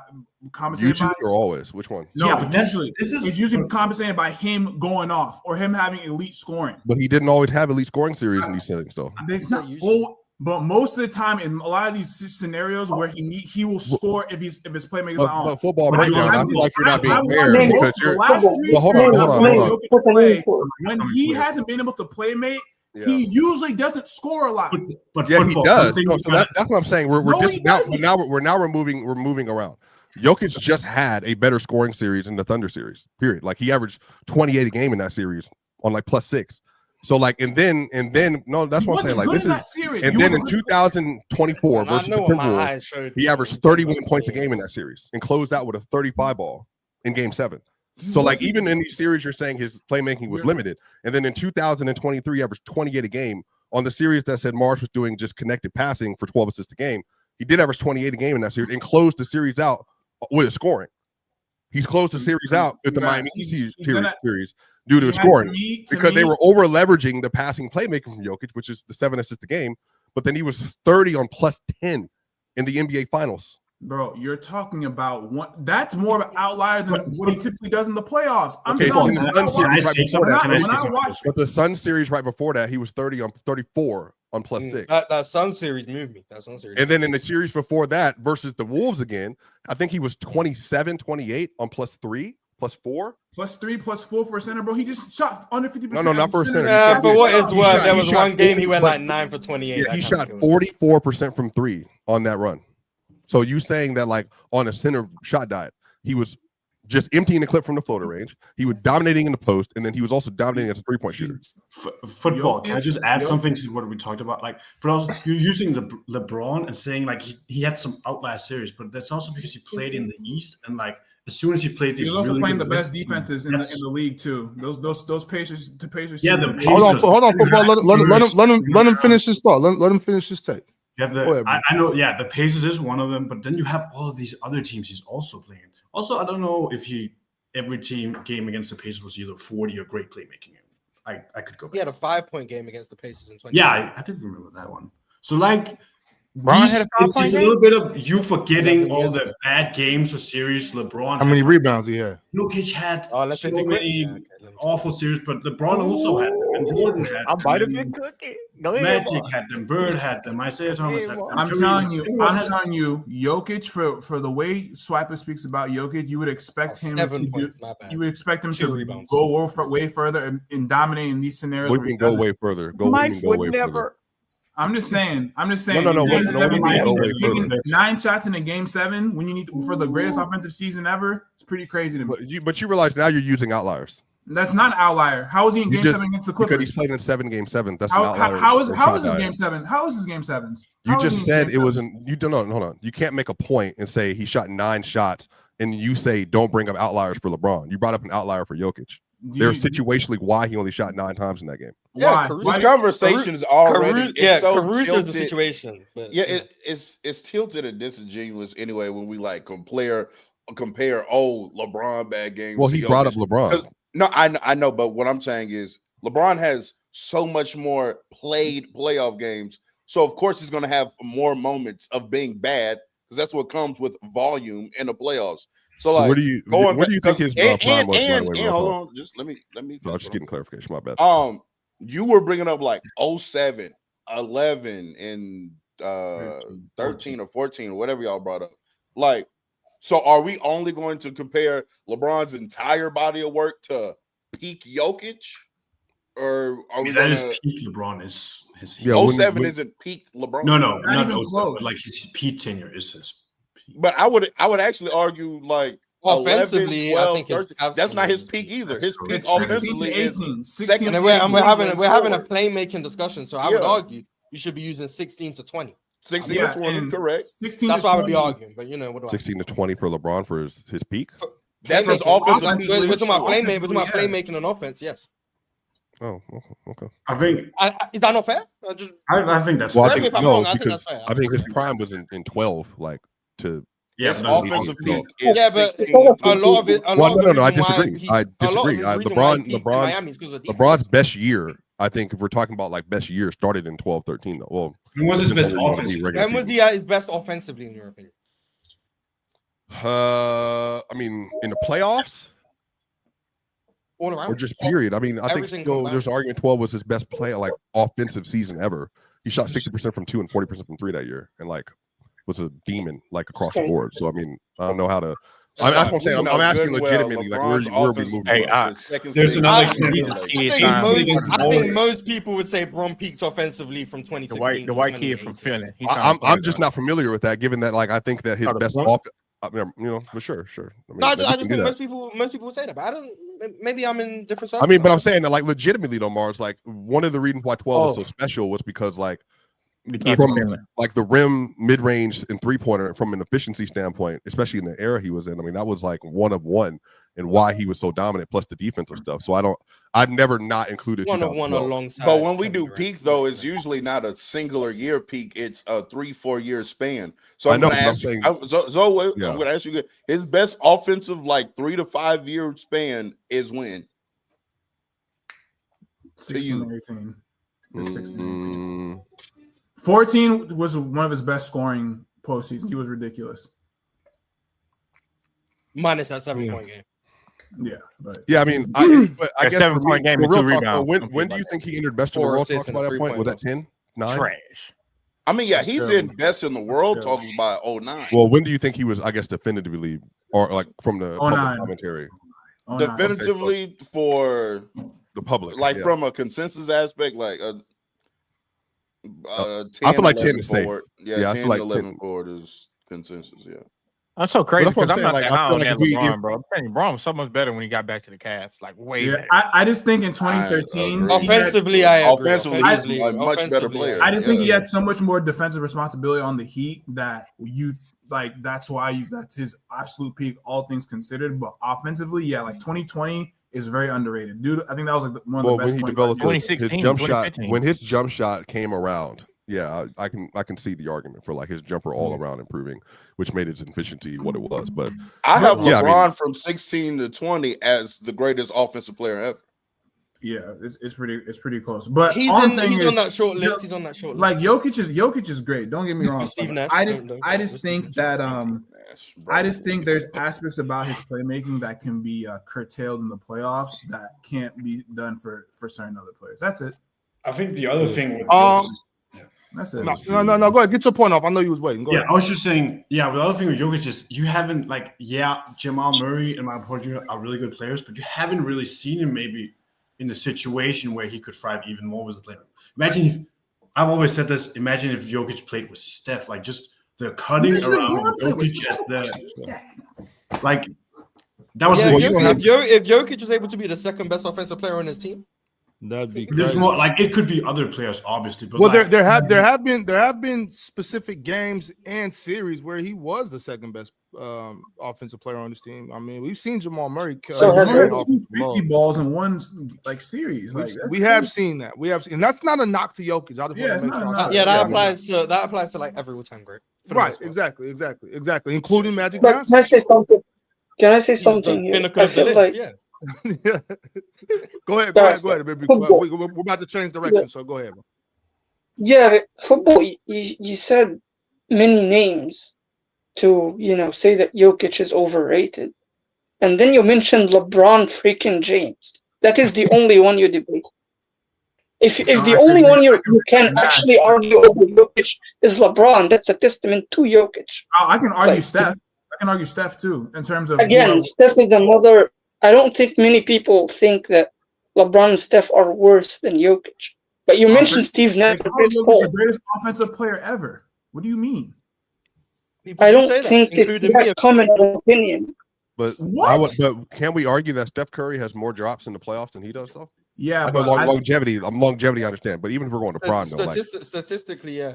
yeah, like even in Steph's prime, even if you limit it to a window, like Steph has some like true. Who's impacting defenses? Like who's putting more strains on defenses? Steph. Even if he goes Well, down. for me, I think it just depends on how you're defining that. Because I do think Jokic has had moments or runs where, well, like for instance, 2023, I think for me it's the most dominant like individual like offensive run that we've seen. Steph, I think because of the nature of the off-ball gravity stuff, that's always like he's always going to be the preeminent off-ball player. The problem is Steph is, and I think you would even agree with this real talk. His scoring, and he doesn't have the passing. Obviously, he doesn't have the passing leverage that Jokic has. But even if Steph's scoring is like the way they guard him will always be there. I think the effectualness of it is not always the same. Meaning the shot making is not always the same. But in terms of how the defense responds to it, they're always going to treat him as like, detonator number one. We don't want you going off in these situations. I mean, Let me ask you like this. Who is making offense easier for their team? Well, I'm arguing with Jokic. You think Jokic? Yeah, I think it's Jokic. I think screening and all that stuff has to be a part of it. Can I even think if you watch Is Steph not a great screener? No. I think you don't think Steph is a great screener? Great screener. I mean, relative to like this conversation, no. Well, for a guard, for a point guard, sure. Like, yeah, for a point guard. I think Steph is a great screener, period. I mean, but it's it's obviously not comparing him to Jokic isn't the same though. Like, I think if I you're mean, yeah, including, for sure. I would have compared well, Jordan, let me just end here so I can just finish the. All I was going to say is like, I think the screening, the rolling, the popping, the DHO stuff, the off-ball stuff with Jokic. I mean, I just think like, especially given who he's played with, like I do think Jamal is like a very well, because you know how I feel about Jamal here. People in PC don't believe he's a top 20 guard. I think he's had moments where he's been a top 20 guard. I think the issue with him has always been consistency. You said what? He's had moments where he's been top 5. Yeah, I think his consistency has always been the problem. But if you gave, I think, Jokic a situation where he was constantly like surrounded with, I think, high-level talent consistently, I do think the results would be even better with him. I do think a lot of this, though, and this is where the floor raiser conversation, I saw you on Real Talk on Twitter say you think LeBron's the best floor raiser ever. If you think it's LeBron, I think Jokic is right up after that. Because I think he's proven that just whatever the situation is, he can, yeah. Well, no, it's not even just net rating, but I think it's just even personnel. Like Jokic is just not. I would say 2023 and this are the best teams he's ever had. I would argue. I think that's a fair argument, right? So I go ahead, Jordan. I was going to kind of go on to about the go ahead. The question about the impact and the effectiveness. I'm gonna say this, like with Jokic, right? If Jokic is not playing well, okay, you know what I mean? The team can still, win games. Well, the team can still kind of, do their own thing. Basically, the game turns into a little different. When Steph isn't playing well, just him on the court, it opens the gate for somebody else to like go crazy, like a Clay, or at times where it was Sean Livingston, or at times where it was Draymond. Like just Steph cutting by somebody's face, and Steph can be 0 for 12. If he pump fakes, the whole world jumps, and he just in the lane doing whoopty daisies, and it's all over the place. So that's what I mean. Like, I honestly, bro, I know Steph isn't the greatest scorer, but I don't know how many players have had the impact and effect of Steph Curry that has ever played the game. Agree. Like, that has ever played. Like, this dude can literally be 0 for 12, and everybody is on pins and needles when he touches the ball. That's a good point. That's a very good point. I've never seen that before. No, I agree. And I think that's why, like, for me, it's Jordan, it's like, and I think to real talk, and even with football, was talking about, like, even if you don't think of Jokic, like, I think the names that we're putting in the conversation or him in the conversation with in terms of like who's better, like LeBron, Curry, and these other players, I do think there's like a reality, or Shaq, you know, for some people. I do think there is a reality where Jokic is having a level of impact that very few players have ever had. And I think even from a substantiated standpoint on the court stuff, I even think to your point, Jordan, like NBA GMs, when they like do all their rankings of who's one of the most difficult players, it's usually Curry, Jokic, and Luka, like in terms of who's the hardest to game plan for. And I think Jokic has put himself in a certain situation where, and I think this is where the criticism come from. I think even why Mars has been kind of where he's been with Jokic's playoffs. I think we were so used to Jokic having these like, not really having games where he like, at least a string of 2 or 3 games in a row where he shoots bad and like has like kind of bad performances, that when he did it, I do think it kind of changed a lot of people's like outlook on like what he was or what he was in the playoff this year. And especially with the turnovers stuff that he had versus the Thunder. I do think all that kind of aided it. But I think like, you know, the last few series we've seen him in, real talk, at least you can tell me if you think I'm tripping. The Wolves series, he was excellent in the first one, 23. The Suns series, he was like all-time great, phenomenal. I think in the Lakers, he was very good. In the Heat series, he was like, again, all-time great. I think, and then he had the Lakers series. He was averaging 28 and 16 on like a 70 true shooting in that series, like, which is going haywire. And then he had the Wolves series where it was like 31 and 11 on like 61, which is like a +4 or whatever it was in that run. And then he lost. And then we went into this year, and that's when the struggle bus happened versus the Clippers. So I do think that's kind of where he struggled in this playoffs more than he has, I think, since he's been in his prime, outside of the 21 years. But when he had I would say though, like, and this has been again one of just my like gripes about the situation, is because when you're a great player and you have a small sample size and it's great, then it's so easy to be like, oh well, he's better than such and such player, because look at all of these bad moments this other player who's played a much more volume of playoff games against great defenses like has. And so you can like nitpick and point to these series. As Jokic continues to play in the playoffs, and you play in the playoffs against elite competition, he's going to have more bad games. He's going to have more bad series. That's just kind of how it goes. So to me, I'm real talk. Would you be swung the other way if he had a replication of 23, like this year, for instance? Yeah, but I was actually just about to get to 23. 23, I think as the years go by, I don't know if this is I'm gonna get called a hater. I believe that's an outlier. I don't think he's going to replicate that again. I don't think it's even responsible to think that a player for a playoff run that extends to conference finals to finals is going to have a playoff run where they shoot 50-something, 46%. Like, that's an outlier season. But because it's Nikola Jokic and you all believe that he's that good of an offensive player, y'all don't look at it as an outlier year. To me, that looks like an outlier season. I don't think he's going to ever replicate. That's like a outlier for the NBA as a whole, like ever. I agree. Yeah. I know. Yeah, I'm saying I'm agreeing, but like if he, for instance, real talk, if he goes through this year, right? So this year in the first round, they got the Mavericks, plays well. Then the next round, you got the Rockets or Lakers, dominates, right? And then he goes through the Thunder, and then it said a lot of those moments that we do criticize, games 2, 3, and then really like half a game 4 for sure. And then he kind of has a whatever that 4-2, and then he goes to the finals versus whoever comes out to the East next year, Magic, Cleveland, whoever, and then is able to get the job done. Do you think that will move you a little bit more on the other side of that, where it's like maybe he's just that last year you saw with the Clippers and Thunder, that was a true struggle for several different reasons. The culture, I mean, the head coach, GM getting fired, the team was like all over the place, but then you give him like a legitimate squad. And I think with depth on it and with shooting, would that kind of change some of your outlook on this a little bit?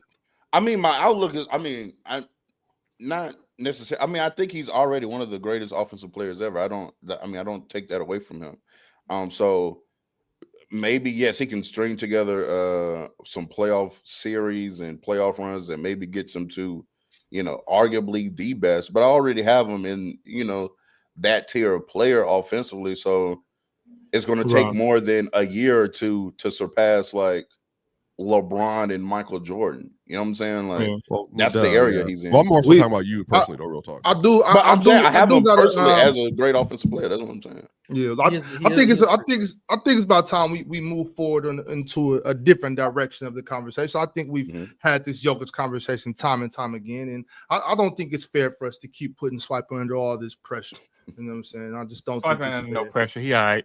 He got his flag on his head. He all right. He good. No doubt. What I do want to talk about is a guy that we saw slay Jokic this summer. That's crazy, Ox. We saw the young fella, Mika Mirinen. We got some news that he's looking to join either one of two clubs or potentially. No, he already did. He signed with Partizan.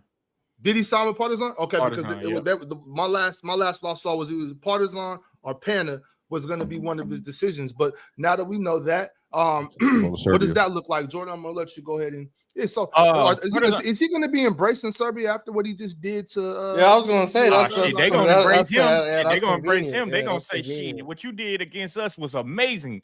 They're going to embrace him. That is kind of interesting that he's going to sign him with Partizan.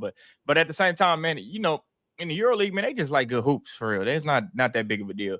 But this is obviously an attempt for him to up his draft stock. Like this is obviously an attempt for. And it could go good or bad because sometimes these teams you get on, you might not have the success you thought you thought you were going to have. The EuroLeague game is totally different. EuroLeague, Euro Cup, second division, first division, all that stuff is so different. So I don't know too much about his game. Like I've only seen him play maybe 5 times. I can't make an assessment off of him in 5 games, but it does sound like he's trying to get to the NBA as a lottery pick. Now, do y'all think he a lottery pick? I don't know, but Partizan, it's going to be tough with Partizan. Just in the EuroLeague in general. The EuroLeague is so good this year. Like, it is amazingly good this year. So, I don't know. I guess we're just going to have to see. But 18 years old, tough. I mean, what do y'all think? Y'all think he's a lottery pick or what? I mean, I think so if he continues his development. I said that during the tournament, though. Like, he looks like he's going to be if he gets, I said during the Eurobasket, he reminds me of Matas, just not as strong. Matas Bazelis? Yeah. But he has a jumper already. He's already pretty skilled. He's like crazy athlete. He's tall. Jordan, he could keep growing. Is he 6'9", 6'10"? Bro, he's 6'10". I think he's legit 6'10", bro. Like a legit. Oh, okay. Legit. He is the crazy athlete.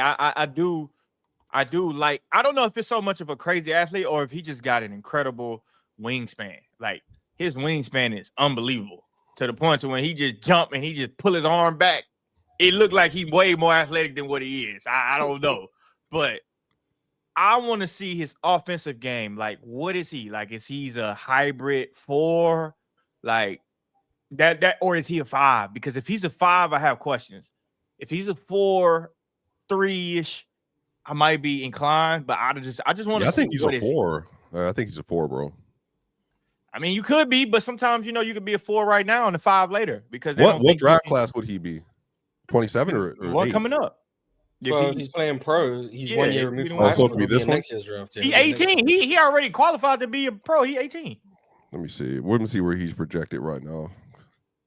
I haven't done any deep diving into next year's draft, so I can't tell you where I think he's. I don't know where he projected, but I mean, he 18. I just know all eyes gonna be on him in Europe, just like it was with just like I guess he not Wemby level. They was going all over the place to see Wemby.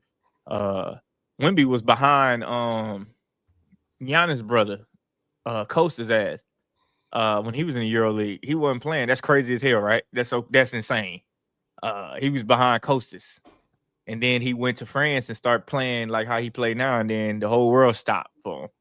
So yeah, Mars, I'm not even seeing Mirinen on the top 50 for next year. So I don't know if he just broke on the scene though. He just jumped on the scene. No, but he must have, bro. Because usually if you that kind of athlete, they have they know what you are. I think he at least would be top 50 by now, but I think he maybe just didn't declare or something. No, he's Finland. He's from Finland. I know, but I'm looking and I'm saying like they got a bunch of international folks. They even got another Finnish brother on here. I can't really speak on. I don't think people have really watched him too much. The first time I was seeing him really was that Eurobasket, and then his back scratches on Twitter. Like that's it. It's gonna take more than that to kind of drive on NBA Draft.net. I think he's projected. I think I saw 19. But, yeah, so he's fairly new, so that's probably why. That's why I'm saying it's not enough information to just assume he's going to be a good NBA player. The EuroLeague is going to be good for him. Oh, but he's projected for 2027. It says. That's what I said. That's what I was asking. Yeah. I think he's going to wait. I don't think so. He's 18. On NBA Draft.net, it says he's projected 19th in 2027.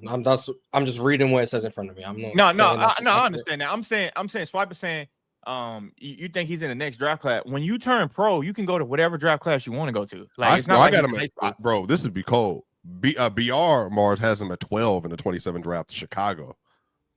Yeah, it's just he can Chicago go having the 12th pick sounds about right. Bro, Josh Giddey, Miranin, and Matas. Look, Swiper. He's 18. He's playing with Partizan.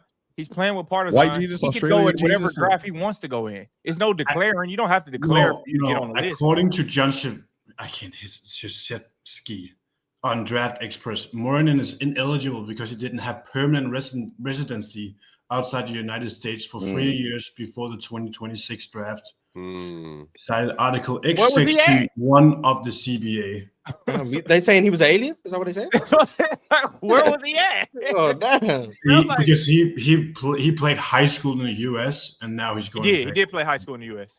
Wow. Yeah, but apparently he needs 3 years outside the United States before he can. So where was he the other 14 years of his life? I think in Finland. He did play. He did play basketball. Okay, so he's been outside the U.S. They're going 3 years before the draft. I bet you. They hating. Okay, they hating. And Yamar, obviously where you are, did you know anything about Miranin before? Had you heard anything about him? No. Yamar, where you at? Denmark. Yeah, it's not Denmark. The same place, close enough, I guess. Oh, boy, you right. He just saw white Euro person. No. White Euro person. I'm saying he's on the other. There are things he might be privy to on the other side of the world that I'm not. They never asked me my thoughts on anything. No, because no. First off, Mark, you literally just said verbatim. Yeah, I really been tapped into the draft. I'm not gonna ask you. You don't know nothing. I found out he was 19th ranked in 2027.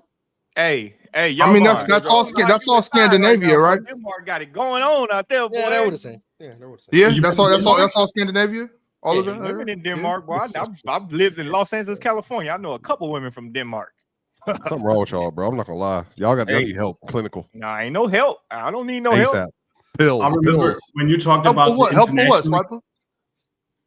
He talking about the women in Denmark. He crazy. I don't need no help. Hey, when you did the international expansion, when I was saying if there ever comes a team in Copenhagen, I promise you them Americans won't ever want to go back.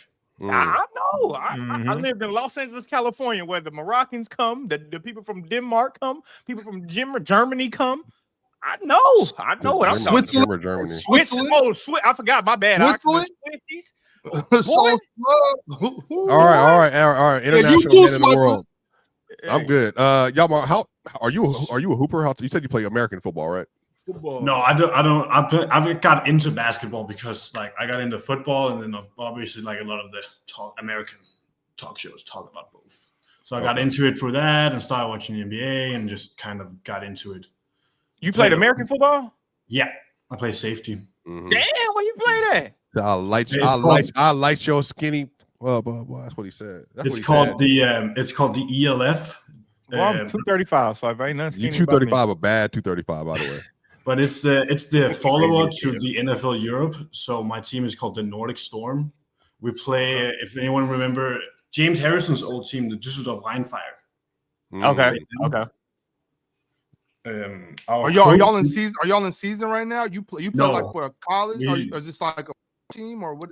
It's a pro team. It's like an NFL expansion team kind of. That's cool. Okay, that's fine. Okay, that's dope. Are you more of a playmaker, or are you like a box safety? I have no idea. I'm more of a pass safety. I'm like a nickel personnel guy. Okay. Oh, so he picking your bullshit out. He locking your ass up, Swiper. Why would I be on that side of the ball? You get your slow ass out there thinking you a tight end. Why would I be on that side of the ball? And What's your 40 time? What's your 40 time? Faster than me. In my prime? You said me in my prime? 7 in your prime. Me in my prime? We don't care. I'm not asking you. In his prime right now. I'm talking to who we talking to about playing football. Jordan's yapping too. I'm confused who's getting who. You're not faster than me. I ran a 4.8. That's good. That's still good, y'all. Yeah, that's good. You don't let these chat casuals and Jordan try to take 4.8. Yeah, electric 4.8 is a really good time. Clowns, y'all know that about that. I'm faster than you. Who? Me. You now I'm talking to you. Yes, I'm trying to get. You see, both of y'all was talking. I'm trying to figure out who's talking. I get it. What was your 40? 4.68. Slow. Electric. That's not slow. That's what I'm trying to tell y'all. This is not. Y'all are not actual athletes. You're a basketball player. All you do, your 40s are run ups. No, real talk. His 40. Look, real talk. He said he jumped a 34. That's a running jump. A real 34, real 35 is straight jump. That's what it is. That's what we do. That's how we get down. That's what he knows. You might get me on a vertical. That shit be hurting my tailbone. I don't know why. That shit hurt my tailbone. Because you Jordan, the oldest young person. You are old. You got an old body, bro. Old knees, old back. Jordan just when you grow up in the trenches, shit just happen to you sometimes, bro. You know, you just be hurt for no reason. But I'm just saying, for real though, doing that little vertical the way the football players like to do it. Just stand there and jump. A jump, a basic jump. Yeah, the way it probably should work. Well, I mean, this I think this should be different. There should be difference. Yeah, I think you should do two. I mean, it's cool to be able to just jump straight off of 2 feet, and you should definitely be able to do that. 100%. You should practice that. You should train that. No matter what, but you should also step into it and train that. It's more often in basketball that you're going to jump. More functional. Yeah, it's more functional. Yes, you know what I'm saying. So it's like when you're training to not prove something, when you're training to play a sport, then yeah, you should do both ways. But either way, you know what I'm saying. It don't matter. I want to see Jordan do the L drill. I want to see you do like all that stuff. The L drill. Is simple. I told Ron. Your hips are horrible, so you wouldn't be low enough. PC combine. Who hips is horrible? Your hips suck. You never seen me do nothing. I've seen you play basketball. So you never seen my hips. I've seen you play basketball. That's right, but the only thing that's wrong with me in the basketball right now is my knee. 235 at 5'10" is crazy. Boy, I'm way taller than you. Boy, taller. It's crazy. Yo, Ron, if you're watching the show, Ron, right now is the reason why I say we need to have the PC combine. We do. So we don't got to talk about this no more. I know most of us are past off, Ron, I can but tell we you. can still get busy. Hey, my body's still working. We've been trying to get them to PC combine. We've been trying to get them to do a corporate workout thing, Ox, for what, a year, and they have been running from it ever since. It seemed like only me and you really want that. Yeah, because I text Jordan. I would literally 4 or 5 months from now, I'm good. I literally would text Jordan like, Jordan, hey bro, I'm finna boom, boom, boom. Jordan will dead ignore me because he know he ain't trying to really get at it for real. So like, I don't want to hear that. I've offered Jordan. I just got too many messages. I miss yours. I just don't see yours. I said, bro, I've even said we could do like the tough mutters, the obstacle courses. Everything. I'm be trying to do something. I want to do. I'm a big ass kid. I like to play. I invited real talk. He said that his knee hurts. So he's got a knee sleeve. Can't do it. No. First off, I want to do a basketball combine and a football combine. I want to play 7-on-7 with Swiper, and I'm telling you, me and him on. I'm not playing 7-on-7, respectfully. No, bro, I'm gonna destroy you. No. I'm not playing 7-on-7. You know what's wrong with that? Just curious. Me personally, once I got done, I never engaged with 7-on-7, like flag football, any of that. I don't want. I didn't get hurt. Football? I mean, I didn't get hurt playing. I don't want to get hurt playing that, bro. People tear up a patella tendon. I'm good. I'm so straight, bro. I'm scared. He can't move no more. That's why he just no. I move plenty. I'm saying strong, we can go do ladders and all that stuff. But like, think about it, bro. Think about it. When you're playing versus a bunch of gym heads that are like, this is my moment. You know, I didn't get a chance to live this out. Got you. They play so aggressive. I'm talking about elbows fly. And it's not like I got health insurance with the team anymore. I got to pay for my own stuff. So if you hurt me, that's how I am when I'm playing. That's how I am when I play 5-on-5. I go to the gym. As soon as I go in there, and now they didn't discover my Instagram. So as soon as I go in there, hey, get on the court. I'll be like, bro, hell nah, bro. Because if I mess with my biggest fear is ripping my Achilles. My dad used to don't even say that shit. My dad used to always tell me. I used to be hooping probably like 3-4 years ago. I'm talking about going hard. My dad used to be like, all right, now. You go out there and rip your Achilles, you're gonna be homeless. Ever since he told me that, I'd be like, damn, I tell my Achilles, I ain't gonna be able to work. Does your Achilles ever you ever feel tension in your calf? I strained it before. You said me? Yeah, have you ever felt that? I have before, but my thing is my plantar fascia. My plantar fascia on my right foot. But I roll the ball, I do my thing, I take I do that too. I take care of it. I'll play though. You know what I'm saying? Like I don't care. You know what I'm saying? Like, I'm still like that. Like Ox, if you stop rolling your foot on that ball, and then you keep playing and your plantar fasciitis flare up. Yeah. It will go to your Achilles and your foot. I'm telling you. I know. But I make sure to take care of that type of stuff.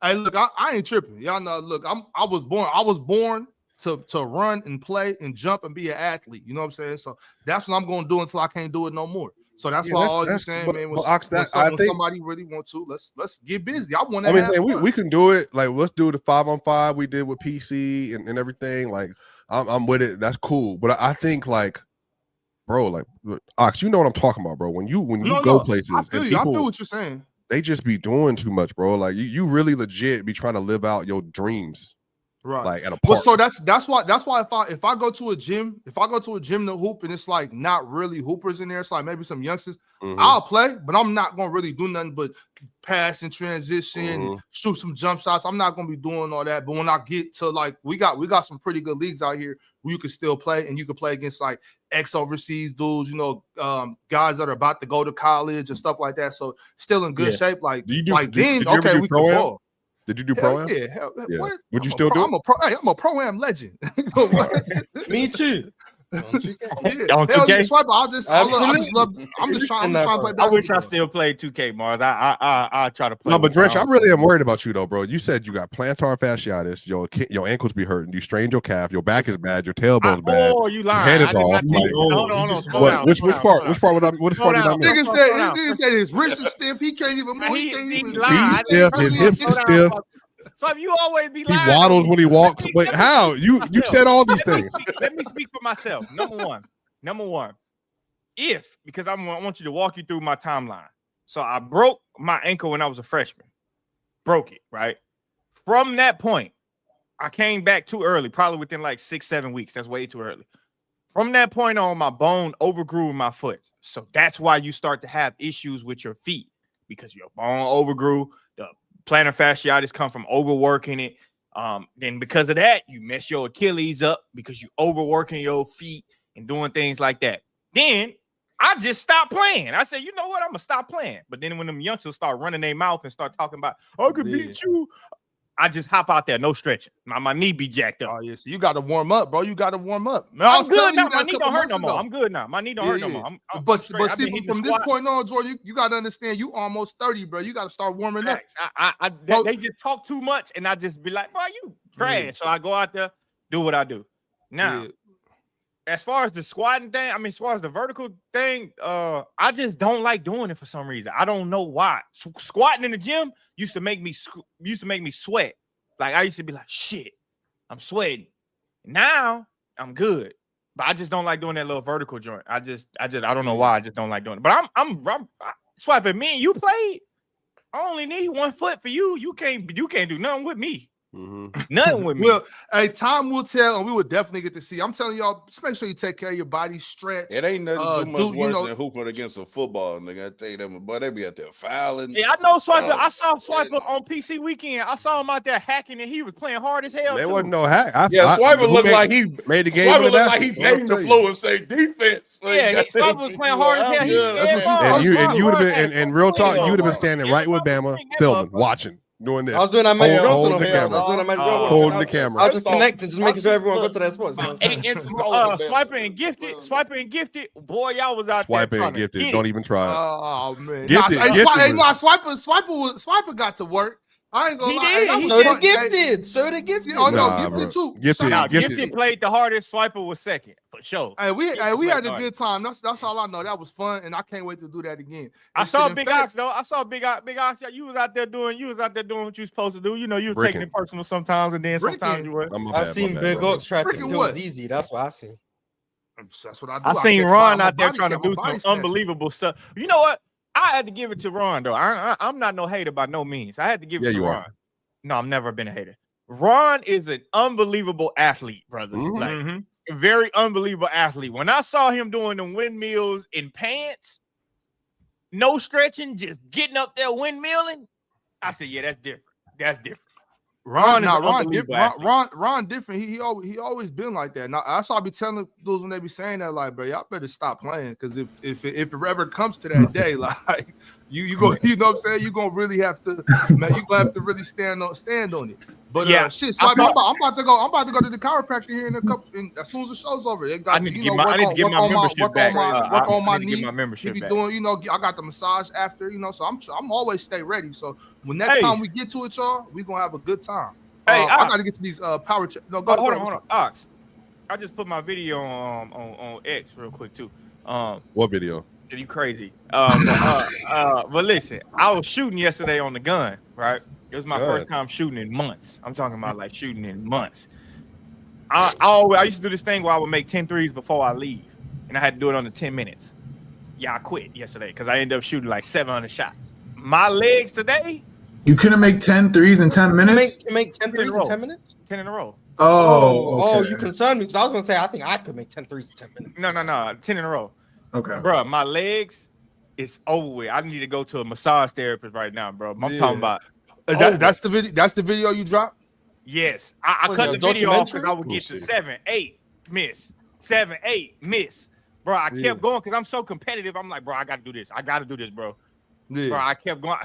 I just had to get out the gym because I was going to be there for hours until I got it done. And my legs just lock up. My legs was locked up while I was shooting. I was still just trying to find. That's a fire video. That's fire content. That's the type of content I like. I need to see your video next. I need to see your 10 in a row next because Ron said he wasn't gonna stop shooting until the video. I mean, he wasn't gonna cut the video off until he missed, and then he shot the next shot and cut it off. So, I'll do it. I'll have my son rebound for me or something. I don't got the machine. Well, you shoot just like your brother, by the way, Jordan. Who is my brother? Kendrick Perkins. Wow. Sniper, I will bet you any kind of money I shoot way better than you. I will bet that. I actually will bet that. Swiper, I ain't saying I'm paying. You know, Swiper, you can, because you like shoot. I can shoot. No, I'm not Swiper. Swiper, I could tell you a hooper. Like I've hooped too. I could tell you a hooper. I'm not listening to nothing. I could tell this dude was a hooper. Swiper, I've seen your workout, bro. What I'm saying is this. I think people get Swiper, you was late to the hoop bus. Yeah. But I had Jordan and Ron ready to tap out. I wasn't about to tap out, but I shoot like Larry Bird. I got that Kevin Garnett shot. I had no idea that joint had a touch on it. Ox went back there and that joint came and he was splashing. He surprised me. He surprised me. But I will say, that was my first time shooting in a long time. So it's a new deal. But Ox it's first time shooting for me too. I saw a video of him and Ron in the gym, and boy, it sounded like gunfights in there. Yo, there was some bricks, but that was because the acoustics of the gym while I was standing like that. Hold on, but that video I made the half court shot. It still ain't gone out. What's up? We had a walk off. There's a lot of content that ain't came out. My form is better than yours, Jordan. You shoot like this. No, I don't. I just looked at it. Jordan. No, you never seen me shoot like that. Jordan, you shoot left hand and you did this.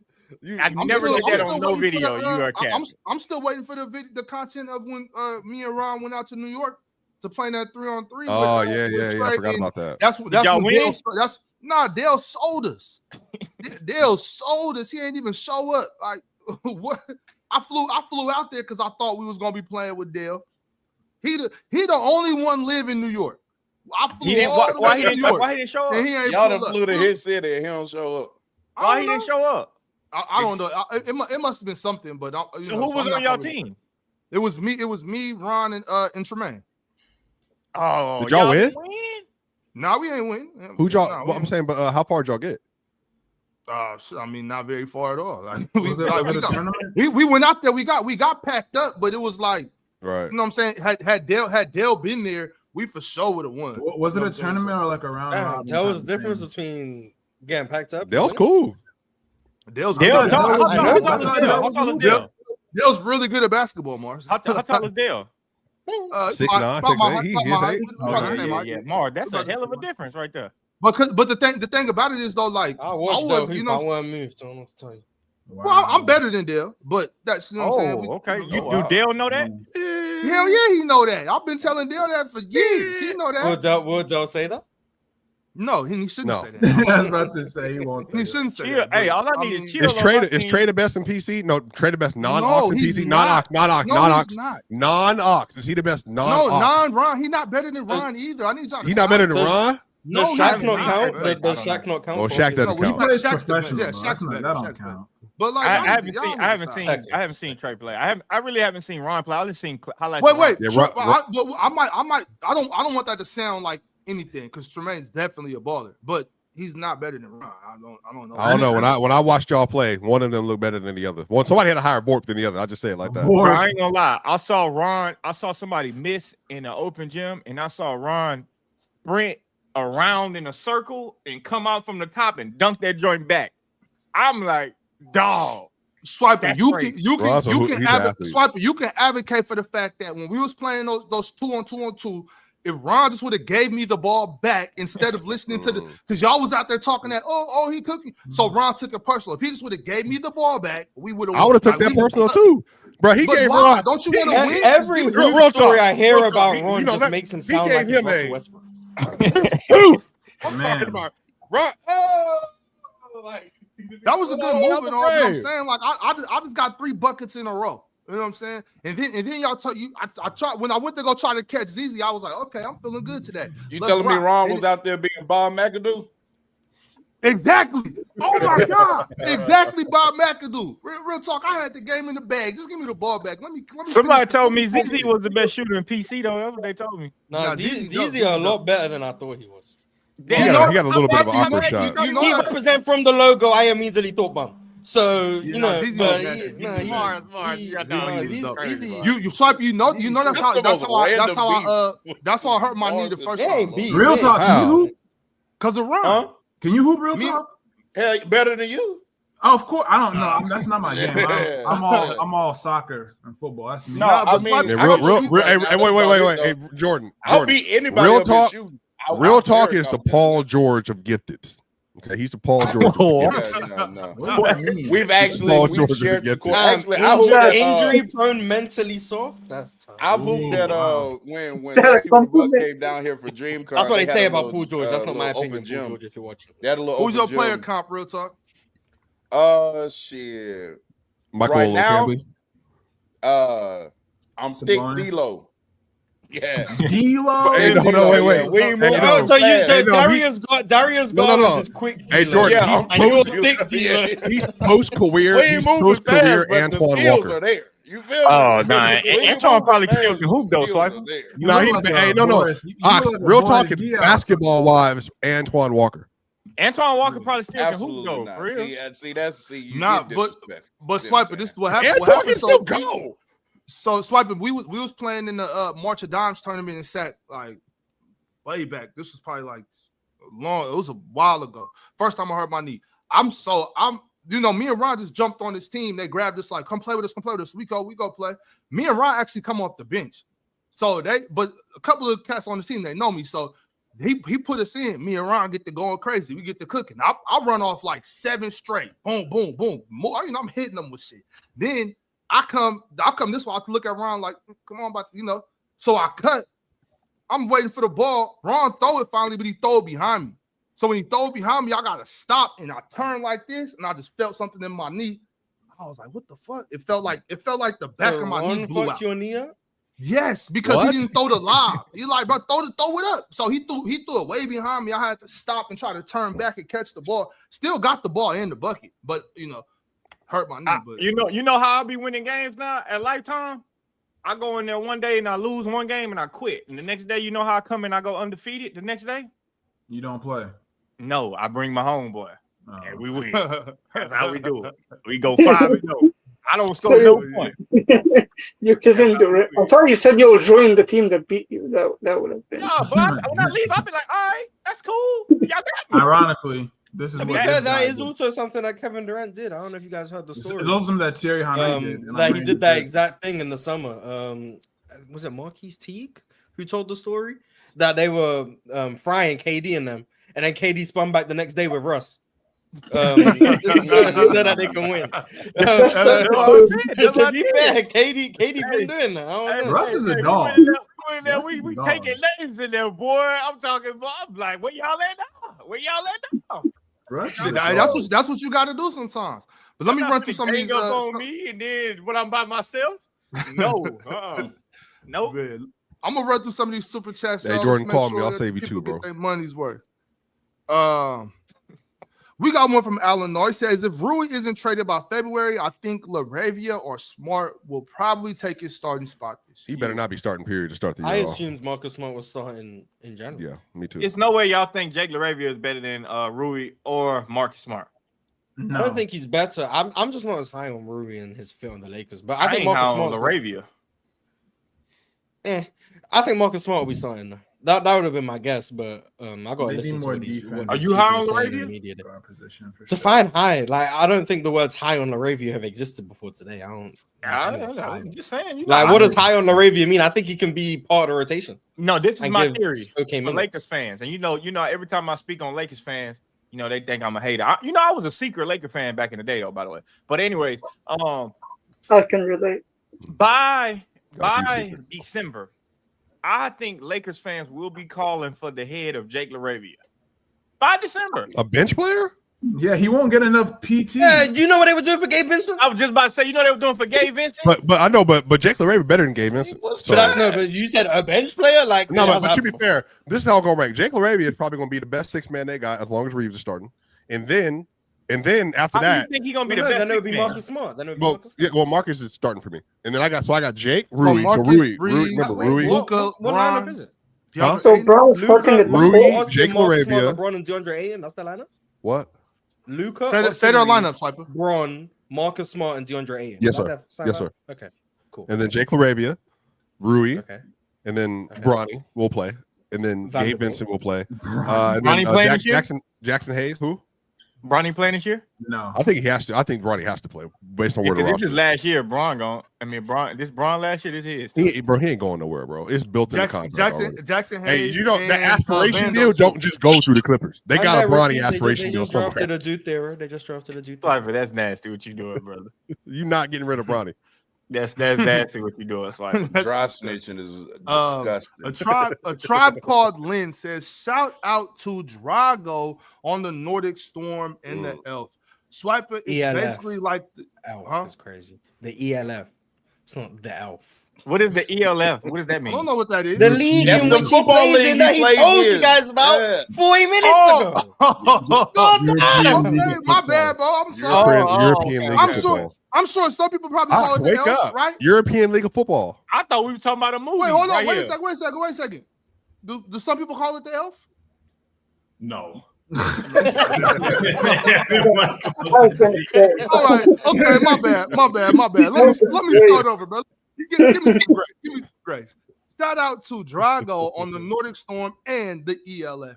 Swiper, it's basically like the Euroleague of football in Europe. You should check it out. So it's a really good league then. Yeah, check it out. Bro, and you played at that level? That means you could have played here. Yeah, I looked up the team. I found him. He's there. He's not lying.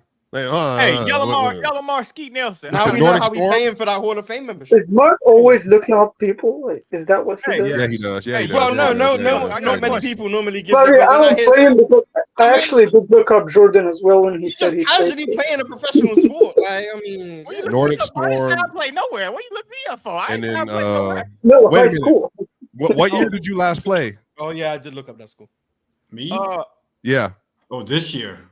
Yeah, he's on the Are active you roster. get highlights on YouTube? He's on the active roster. Yeah, I can see it's him. on my Instagram, on YouTube. Yeah, hold on. I gotta follow you on He Instagram. wears Hey, he yeah, wears where can we Is find this you the on number IG you and wear, or is YouTube? this just the list? Because you wear number 9. Follow you. Yeah, I follow wear you on number 9. Instagram. Yeah, I'm looking at him. He's right I there. got a nine. On Instagram, you can find me on Yell Money. I don't have any highlights here for this year. You don't have any Chill. highlights on YouTube. I'm not gonna lie. Chill would love him because whatever category means, it says transition player.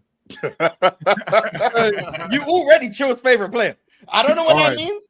So Hey, wait, Mars. But so- Chill I loves- mean, Yama, I'm looking at the War Claw Panthers. Is that what it is? Oh yeah, we played the Kevante. You know Kevante Turpin from the Yeah. He played how for you the spell 21. y'all money? All right. So Yeah. what number are you? HJALMONEY. I played number 9. I didn't play like I was more like a nickel guy. That's your specialty. Wait. You got to slow that down. HJAL. Oh, is everyone searching for him? Yeah, there's a lot of I don't know. and I say this. Sniper trying to interrupt his shine. I'm trying to give him a follow. I'm looking at his highlights now. HJ. Oh, you got highlights? Oh, yeah. We looked. I'm not gonna know what's going on. But Hey, I got a question. Swiper, for you, too. could you please let J Money get the sauce, Swiper, with no interruption? Yeah, I can't see Yeah, that. so HJA. Someone put it in the chat. Someone put it HJA. in the chat. I'm gonna share it. Yeah, just shit. Hey, and I got a question. Have you ever said something bad to me in the comments and I responded back crazy? Because if I did, I'm gonna apologize right now. Yes, you definitely did. You definitely did. See, I gotta apologize. See, I'm on the new. I'm on the new Now level. you ain't right on new now. nothing. Now you know Nah, they'll knock you now you clean wanna out. apologize when he find out that he's talking to her. Well, Hey, next time, now you wanna when you, apologize. Yamar, when you see Jordan, ask him Until I ask him identify his race. if he trying to do a 9-on-7, give that man the ball. That's what I want you to do. I want to do a 9-on-7, give him the ball so he can run through his helmet. That's what I want to see. Hey, y'all money. If I don't know what I said because I say some things and I just forget about it. To be honest with you, but if I said anything heinous to you, I apologize. But I ain't got no problem. You really do play the sport. That's crazy. Yeah. I apologize. Oh, Thought he came up here and lied. He played that sport in Europe. I didn't know. I didn't know. Not like seriously, at least. Not like seriously. This is my phone right now. My phone just blowing up with followers. Hey, Y'all money, you legit. I just gave you a follow. I'm surprised you ain't following. Hey, hold on, bro. You kind of got some aura. I'm not gonna lie. I'm looking at some of these jersey pictures. They're not bad. Yeah, You my want a boy, trophy. y'all money. I don't know My what a boy, trophy y'all is, money. A but- championship. It's Oh, I that- respect the championship. Y'all won in Germany? Yeah, I won the 2023 German Championship. Hey, real talk. Hey, remember the movie that came out like 4 years ago? White Boy Rick. Hey, that boy look like the tape. Boy, Clint. Like he with the tape. Is that? Come on now. Hey, wait, hold on. Serious question. Y'all chill out. Hold it down. When does your season start? And send me the schedule. We gonna come watch you play. We coming to Europe. We start in May, and the season just ended, so the next season schedule haven't come out Yeah, yet. we got till May. We Mars, start in May, you and right end next September. door. And then we're playing Even more Copenhagen. reason to stay right at home. Hey, do y'all play in A bunch of Bulgaria? British guys last year. You got to come over. Say hi. Hey, do y'all play in Bulgaria or Greece or anything like that? No, we play in Poland. Look at the bicep. We're in Poland. Relax. Hey man, Germany, shut up, bro. Pause. Prague, Spain, France, Austria. Oh, Yeah, we gonna come check you I out. had no idea. I'm definitely pulling up. We pulling up. Hey, look, I'm not gonna lie. Hey, if your coach said you need, I might play a quarter in that league. Hey, you know, if you say you need a linebacker for a day, I might come out of retirement just for y'all, bro. Swiper, I this will isn't about absolutely. Swiper. I'll be starting. You better not leave. about you, Swiper. Starting. I'm ready to rock. I'm ready to This go. is about J Money right now, Swiper. I'm ready to go. I'm saying I'm supporting him. I might. He look like John Lynch. Disrespect y'all league like that. That boy not good. I'm way. I was running. better in my sport than yours. Than you were in yours. Better in my sport than you were in yours. Than you are. Actually, hey, man, you ain't got no awards to your name. Look at your wall, empty. Nothing. You got artwork back there. You can't just hop You ain't got nothing but artwork back there. You can't just hop up off your couch and think you can join the elf. You think you can just get in Hey, the football elf breakdown. He ain't got nothing back there but kid drawings. That's it. Kid draws is crazy. Kid draws is crazy. Schreiber, do you Maybe they somewhere else. Maybe they on another dress or something. Yeah, the people who actually won the awards, their dresses. Yeah. Okay. Damn, they on another dresser. I'm stealing them. What the hell? All right, let's get back to business. Our Swiper's gonna be our host, and I know y'all don't want that.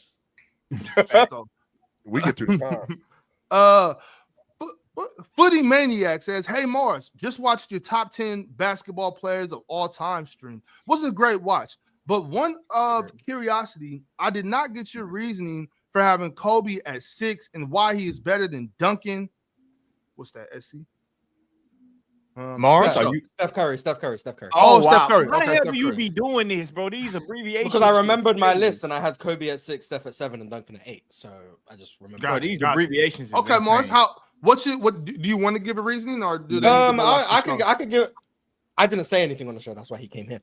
Because shout out to Carson from Nerd Sesh. He took a lot of the time of the Kobe segment.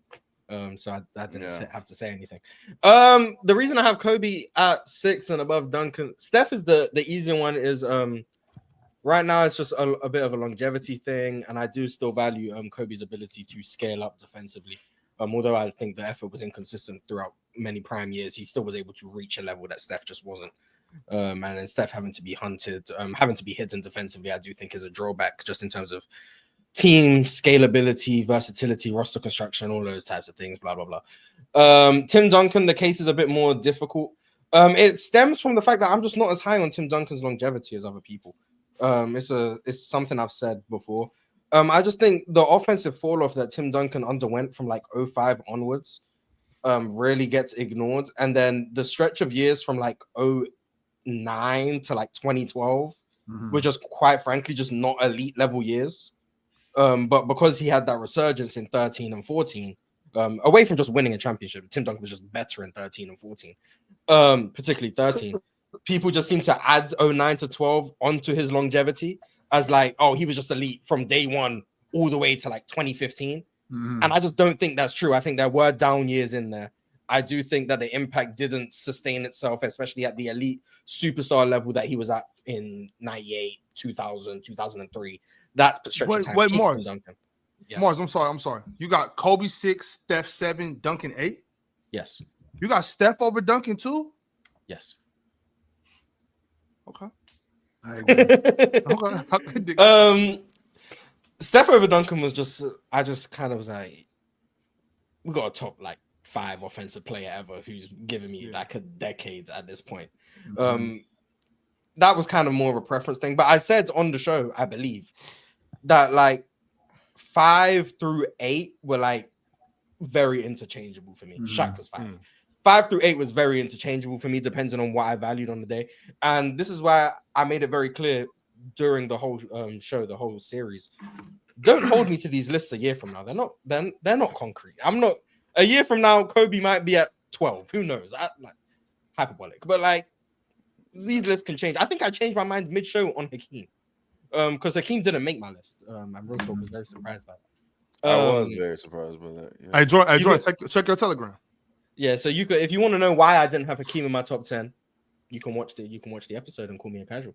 But I think during the episode, I kind of changed my mind on that. I was like, maybe Hakeem should be there. So like, this isn't concrete. Don't hold me. The only thing you can hold me to, Bill Russell at number 1. You can absolutely hold me to that. But everything else, don't hold me to it. And you're absolutely right on that. You can hold me to LeBron at 2 as well. Actually, no, you can't. Don't hold me to LeBron at 2. Bill at 1. That's what you're gonna hold me to. Everything else, I'm not sold either way. You really play into this Bill at 1 gimmick. I respect the consistency though. I don't get how you can hear me make the case as many times as you hear it. You know, you've actually convinced me because I just don't believe that you think Bill Russell is the best basketball player ever. I really don't. He thinks he's the greatest. I didn't say the best. You said greatest. Does it have to be a gimmick?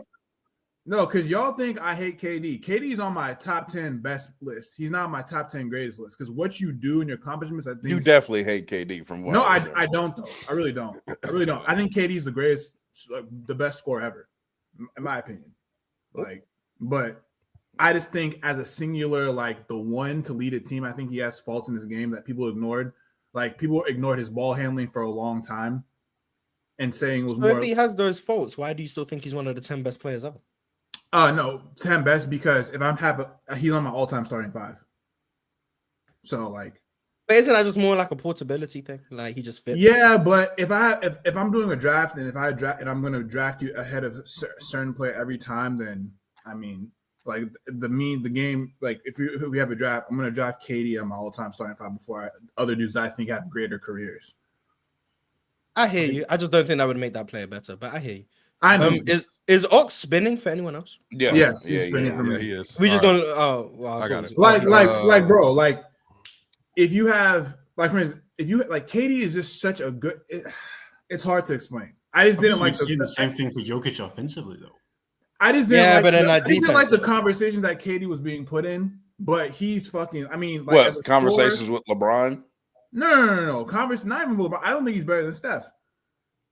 I never have. Oh yeah, we definitely disagree. Yeah, but anyway, you say that like you didn't have them one spot apart rule tool. You act like it's so. But I do think that KD is like it's one spot, yes.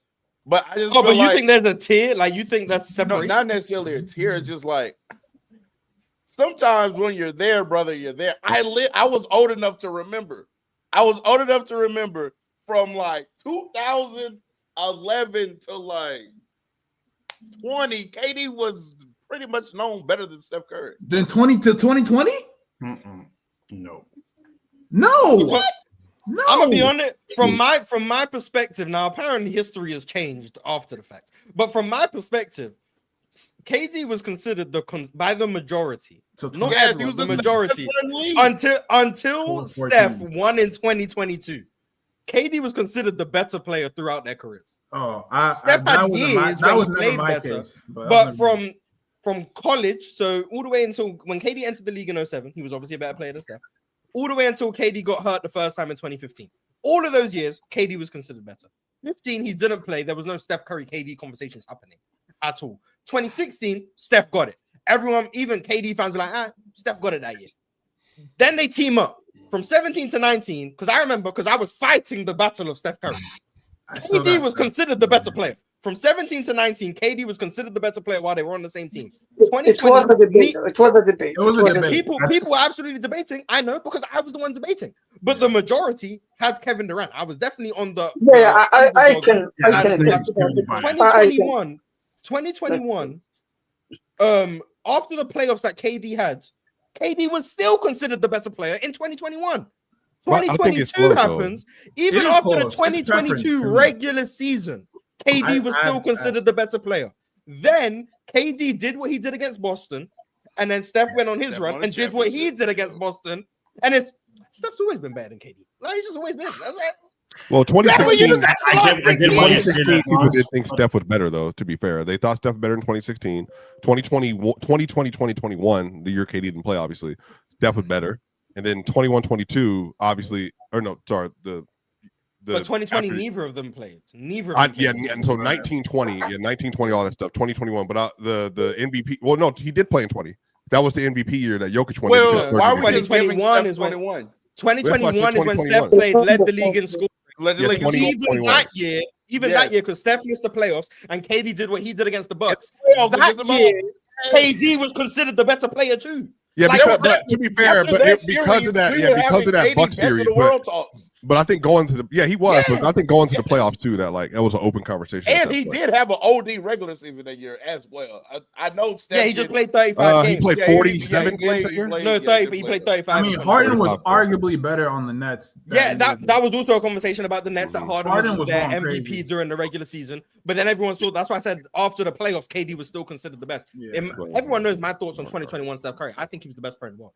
But I'm not saying from my perspective. From my perspective, Steph has been better than KD since 2016 up until about 2022. Yeah, I feel the same. But also, I probably got KD. But like, can I say something here about KD? Because I feel like, at what point do we tax you for your lower production as opposed to your talent? Because we all know that KD, talent-wise, is probably the best scorer ever, arguably. But production-wise, he takes so few shots. And you cannot really... Production-wise, he's the second best. No. Respectfully, no. Maybe in the first, 5 years of it, yeah. But ever since he left the Thunder, he's played with great players. Okay, wait. Okay, so in 2017, do you need me to go to specifics? In 2017, he finished 13th in the league in scoring. In a healthy year, number 13 in the league. Okay. How is that normal? What was he doing? Two of the top 3 players in the world were on the same team. Yeah, but that is the point. If you're, are you doing? Yeah, but they weren't finishing that relied on them a lot more. Again, my point is, if your calling card is that you're the greatest scorer ever, that's what makes you one of the best players ever. And you have enough years of not finishing like top 3 in scoring because you're playing next to these MVPs, from Steph to Harden to Kyrie to all of these guys, and Devin Booker too. How many seasons of that do we need to see for us to say, okay, KD, yes, talent-wise he was there, but he never actually, I mean, ever since he left the Thunder, he never actually played like it. He never had to, but why did he choose those teams? Like, here's the thing about KD. He's one of the greatest, if not the greatest. Points total being like 3 points too low. Is that what we're doing? No, I do think it is a fair critique about Kevin Durant. And actually, I was actually thinking about this last night after watching that Laker game where like Chill was so happy that Magic Johnson hit like 4 mid-range shots. And he like made all of them that he shot, right? But it does get to a point to where I think volume, I'm starting to appreciate volume more and more and more and more and more. We used to like criticize Allen Iverson. We're like, oh my God, he's like shooting. But yeah, he's averaging 30, but he's shooting 37 times. But it's like, I think when you put up that amount of volume, you're affecting, to me, I think you're affecting the defense differently than somebody who shoots like limited amount of shots and is very accurate. I do think that plays a part into scoring. And I will also say this. We do the willingness thing with passing, right? I do think your propensity to want to score should go into the scoring like discussion. Right. Just like we argue about, yeah, such and such is a good passer, but his willingness to not pass or whatever he is in that range, it's taken into account, right? I do think like I will take into account that like Michael Jordan and Kobe want to score the basketball. They will empty the clip. They're gonna empty. I think you guys are. I agree wholeheartedly with the volume thing. What? We are talking about the man who is 6th all-time in points per game in the regular season and 4th all-time in points per game in the playoffs. Absolutely. I'm talking about a volume issue. Yeah, because it's like 20. It's because it's always like he gets volume, no doubt about it. I don't want to act like KD don't have no volume, but I think because Amir was talking about in that upper echelon. What are you talking about? It's not just the points per. It's not just the points. So what's volume, real talk? But more. And the shot attempt, yes, I do. I would love for KD to. So you'd love KD's 6th all-time in points per game in the regular season. I also just want to put it out there. These are the names above Kevin Durant. So do with that what you will. Michael Jordan, number 1, points per game. Wilt Chamberlain, number 2, in the 60s, 200 possessions a game. Do with that what you will. Luka Doncic, current player, hasn't undergone his decline unless you think his decline started this past season. 28 points per game. Joel Embiid, still playing. We'll see what the rest of his career has to offer. Elgin Baylor played in the 60s, 200 possessions a game. The only retired players above Kevin Durant in points per game in the regular season are MJ, Wilt, and Elgin Baylor. The only actual retired players who have averaged more points in the regular season than Kevin Durant, who didn't play 120 possessions a game, is Michael Jordan. The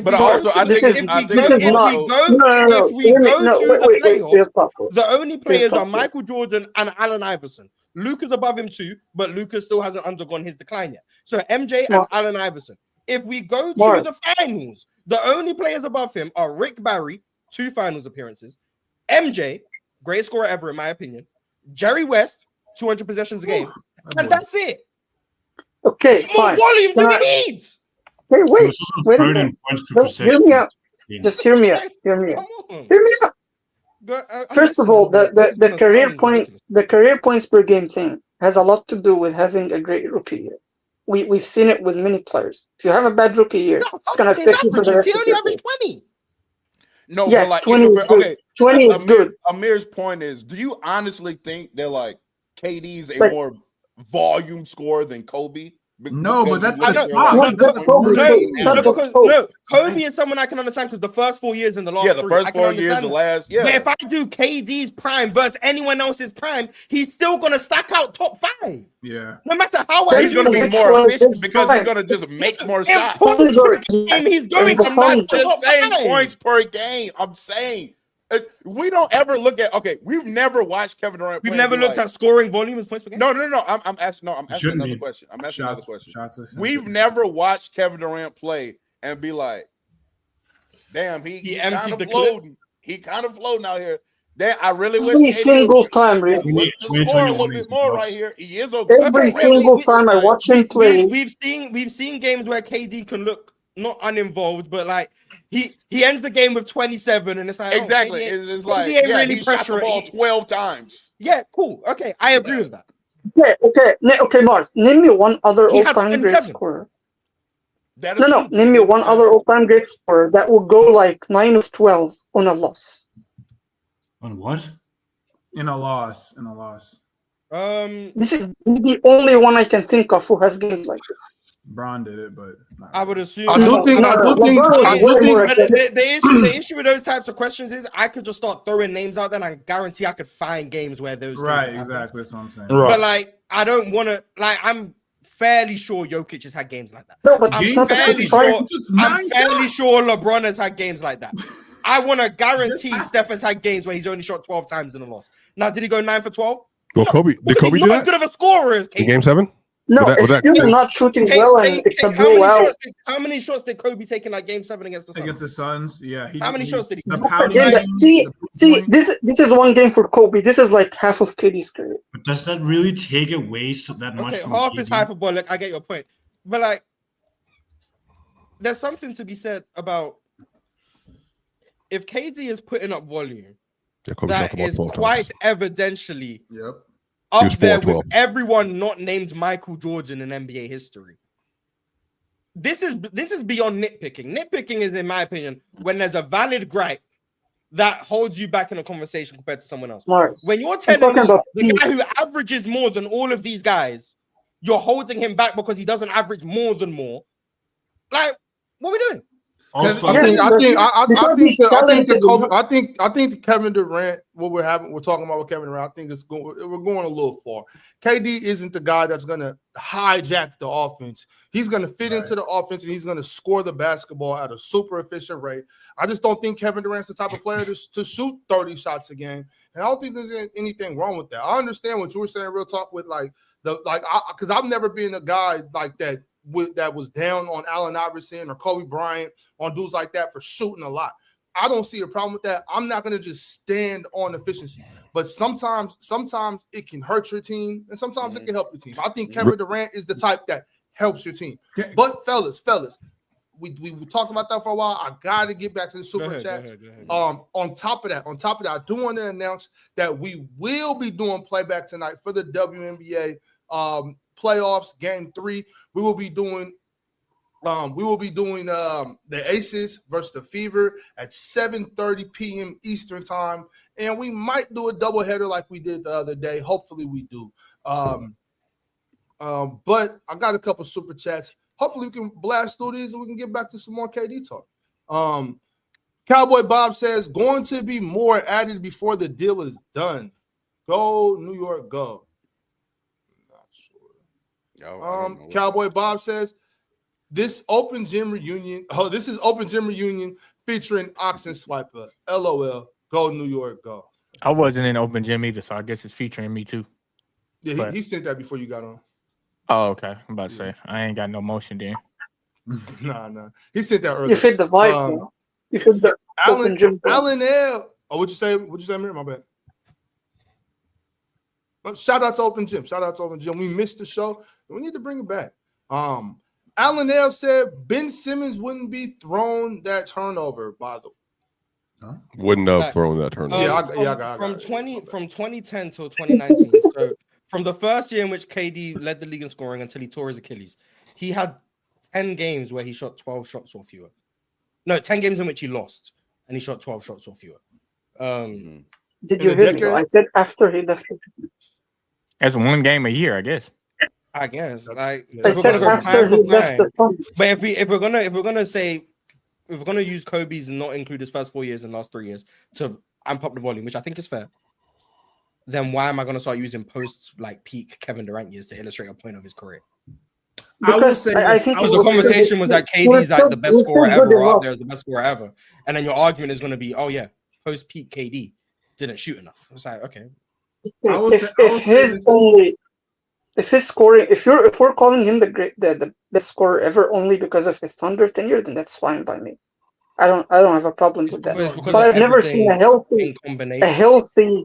healthy peak scorer finish 13. That's not a very something specific stat though. Like I think one thing he finished 9th in another year. Like, bro, since he left the Thunder, he has 13 games in which he shot 12 shots or fewer. And in two of those games, I think he played like 5 minutes. 4 minutes, 2 minutes, 17 minutes in 3 of them. 19 minutes in this one. So I haven't watched those games. But reasonable to assume there's injuries involved in that. But like, I don't see the problem. And then a lot of the games where he shot 12 shots or fewer, and they're winning, they won by 47, they won by 50, they won by 40, they won by 42, they won by 30. Like, the guy's not shooting because they're up by 600. You got it. That's fine. But I still feel like he could have shot more in some games in some years. Is the game that won by 40? What?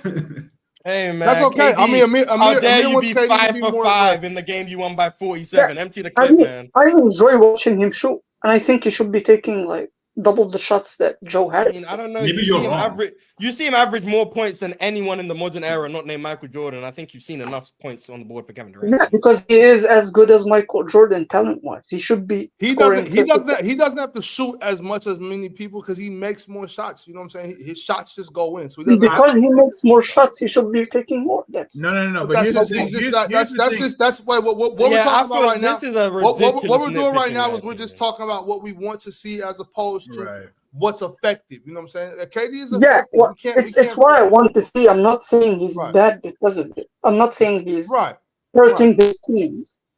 Right. I'm not that Kevin Durant cares about his efficiency. Like, to the burners in the chat, saying KD said he's extremely aware of his shooting percent. I never denied that. What I said is that we're complaining about the guy who's the most voluminous scorer outside of Michael Jordan in the regular season, playoffs, and the finals for not scoring more points. It's a ridiculous nitpick. That's what I'm saying. It's not like it's the guy who, for his career, he only averages 24 and he's 18th full time in points. The guy has 30,000 points. He averages more points than anyone ever in the modern era, not named Michael Jordan. In the playoffs, he averages more points than everyone ever, not named Michael Jordan and Allen Iverson in the modern era, among players who have played lengthy careers, Luka Doncic and Joel Embiid notwithstanding. And he averages more points in the finals in the modern era than any player not named Michael Jordan.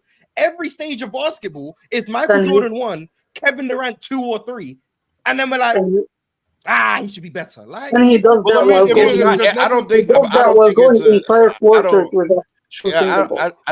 I just think that using the points per game when we're talking about like Kevin Durant and his lack of volume, to me, is a bit disingenuous, because to me that's not what I'm like necessarily referring volume to. Has never meant anything other than because this is what I'm saying. I think number one, I think it is, yes, we are nitpicking, but I think Amir was comparing him to the other S tier scorers at like talking about MJ, and I think that if you're Kevin Durant, he definitely has an argument leaning towards the efficiency, and making shots produces the points. But I do think there is a point of like Michael Jordan and again, these players, like even like a Luka.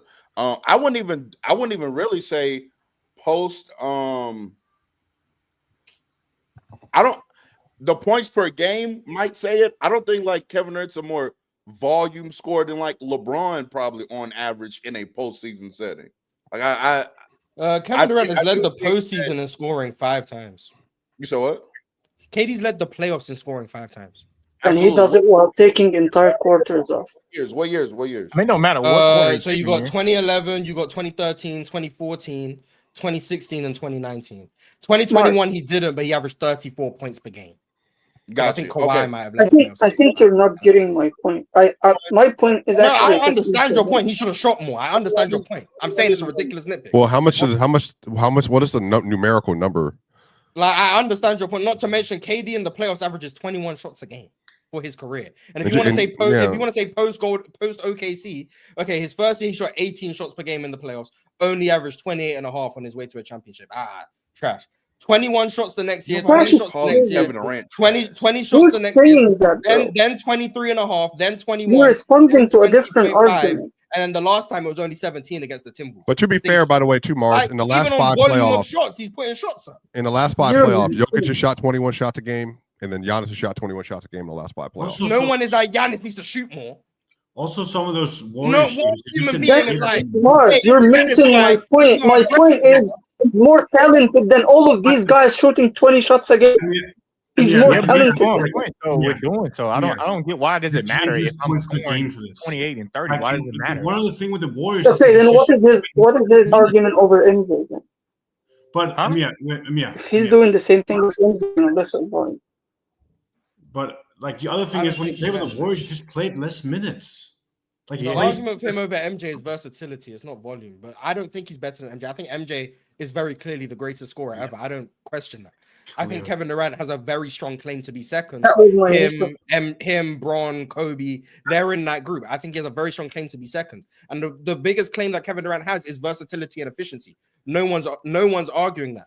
But the issue I'm having is he's putting up shots in the playoffs. He's led the playoffs in scoring 5 times. He's led the league in scoring 4 times. He's putting up all of these shots, and it seems like the issue is he's still maintaining high level efficiency. Why doesn't he keep shooting? I think I now have a better way of explaining. And again, nobody is up here saying that Kevin Durant's trash. That was nasty. I think. Look, it can be deciphered like this. It can be deciphered like this. If I were to go to Kobe, MJ, Luka, let's go to like 35 plus point games, 40 plus point games, 45 plus, like I think Kevin Durant to me is not a prolific scorer like that. He's not somebody that to go out there and be like, yeah, I'm gonna get 50. Like that's not, and I think that is a different. I think even when you look at points per game, shot attempts per game, I think when we're watching career high these other certain players, I do think it is pretty easy to tell there are other people hunting shots more than Kevin Durant. I'm not saying that it's necessarily a good thing or a bad thing. Right. I'm saying though, if you factor that in to if you factor in willingness to score in your scoring like what you call it? Assessment. Thank you. And to your scoring assessment, I think that's fair. I don't think it's the end all be all, but I do think that Kevin Durant, again, next to his S tier peers, does have, he's very efficient. He's going to shoot the 20, 21 shots a game. Very similar to like Shea and Luka. But Shea is kind of like 30 a night, but I'm saying like Shea's like 30 a night. Like he just hit a 50 ball last year for the first time. Meanwhile, we've seen Luka routinely, and yes, on a season to season basis, the shots per game may even out. But like we've seen Luka get 40, 45, 40, like way more than Shea does. But if the shots per game are going to even out, doesn't that mean Luka's having more games when he's only shooting 12 shots? Yeah. Otherwise, how would they be evening out? That was to Bob's point, the way he was like, that can either help or hurt you sometimes and whatnot. But I'm saying like but I'm not talking about points. I'm not talking about 12 points. I'm saying if Luka has the games where he's going off for 40 and 50 because he's taking more shots, because that's the volume we're alluding to, not points per game. Yes. But the shot averages per game over the season are equaling out to around where Shea is. Doesn't that mean he's also having games where he's only shooting? Sure, absolutely. But it's still that point still doesn't negate the fact that these other players have more of a propensity to shoot higher volume shots and more often than to shoot lower volume. Does that few games of whatever. Mars, you can't argue with. They have more volume games as far as points. I think the well, I mean, I can, because the only guys who have more 40-point games in NBA history in the modern era than Kevin Durant are MJ, Kobe, James Harden, LeBron, and AI. Yeah, Luka's going to be on that list. Just give him. Sure, Luka is going to be on that list. Sure, but and if Embiid was healthy, I named 5 people in the history of the game. That's a big enough number of players to prove my point. We're comparing him to that level of scorer, though. I'm not comparing. We all know Kevin Durant. I guess I'm not comparing him to Allen so he's going to be compared to those players. I think that's the point. Well, I'm not comparing him to Allen Iverson. Maybe you are. I don't know. But playoff field goal attempts per game, every measure that you're throwing at me, Kevin Durant is in the top 5 in all of them. He's top 2 in damn near all of them. In terms of field goal attempts per game in the playoffs in the modern era, because I'm making sure that we're not counting 200 possessions a game individuals. Allen Iverson is number 1 in field goal attempts per game in the playoffs. We know he empties the clip. Michael Jordan is number 2. We know he empties the clip. There's also something to be said about guys who don't shoot threes. Their volume tends to be high. Then it's Luka. We still haven't seen the decline of Luka yet. We don't know if he's going to lend more into playmaking as the career goes on, but we'll see. Then it's Luka. Then it's Donovan Mitchell, notorious for emptying the clip in the playoffs. We'll give Donovan Mitchell that, but once again, shorter career, very small sample size. We know he shoots a lot, but small sample size, hasn't had many playoff games with Kevin Durant. Then it's Dominique Wilkins, Trae Young, same issue as Donovan Mitchell, barely played any games, and then it's Kevin Durant. Like every list is Kevin Durant showing up very high of the retired players who have played a bunch of. Did I say that he shoots less than like 50 players?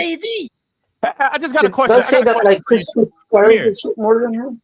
Amir, I got a question too, because have you ever watched a game where you felt like at the end of the game that Kevin Durant played and was like, KD, you should have shot it more? Yeah, I have. I mean, yes. In the playoffs, there's been games where I felt like that with a bunch of people. In the playoffs?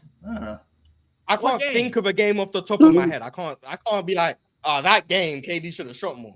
But that's my point, though, because it doesn't happen that often for you to just be like, he should have did that more. Because with James Harden, I can think of it for sure. When he played for the Suns in the playoffs against the Timberwolves, that was a series in which I think KD didn't assert himself, but he averaged 26. That's a series in which I can feel like KD probably should have shot more in that series. So that's one I could go to right away. But if he averaged 26... I mean, that's back to the point. 26 is still the game is a volume anyway. I mean, I guess so, but I don't know. My thing is with the Kevin Durant thing. I agree with Mars of people being very nitpicking and being very like. I think it's because y'all blinded by his efficiency and how he does it. That y'all think that if he shoots more, y'all asking him to be incredible, like impossible. Like that's impossible. Like if KD increases his volume, like y'all want him to increase his volume, you know he would be closer to averaging probably 40 a game. No, actually, I want to speak on that because I actually think KD's superpower is not needing to shoot a lot and to maintain. Like what KD's best at, to me, the reason I call him the most scalable scorer in terms of predictable score is that his game-to-game scoring variance is very good. And this is something that we don't talk about enough. That's a great when we evaluate scores, especially 3-point scores, right? Like Luka, you gotta shoot a lot of threes. Yeah, Luka will average 35, right? But the way he averages 35 will be like he'll make 8 threes one game and then go 1 for 10. You know what I'm saying? Like it's not. There's more variance. There's more variance. Whereas KD, the reason why KD is such a great scorer is because he will be within the same percentages and same points. He's a close to averages player. Game to game to game. It's just consistent. Game. Yeah, he's consistent. Yeah, that's the point Real Talk made about Shea. Yeah, but the thing is that variance worsens when his shot volume goes up, and that's the aspect of his scoring that's not as good to me as like as guys who take away. Like he doesn't want to take 30+ shots, so he's not going to. I don't know why people want to change his game. Like KD doesn't go into the game wanting to be a gunner. I agree, but I think we need to remember how we got to this conversation because when we're talking about the elite of the elite, the separation is going to be nitpicking. That was to Amir's point. We got here, mind you, everybody up here in the panel and chat. We got here because football said, "I think KD's the greatest scorer ever."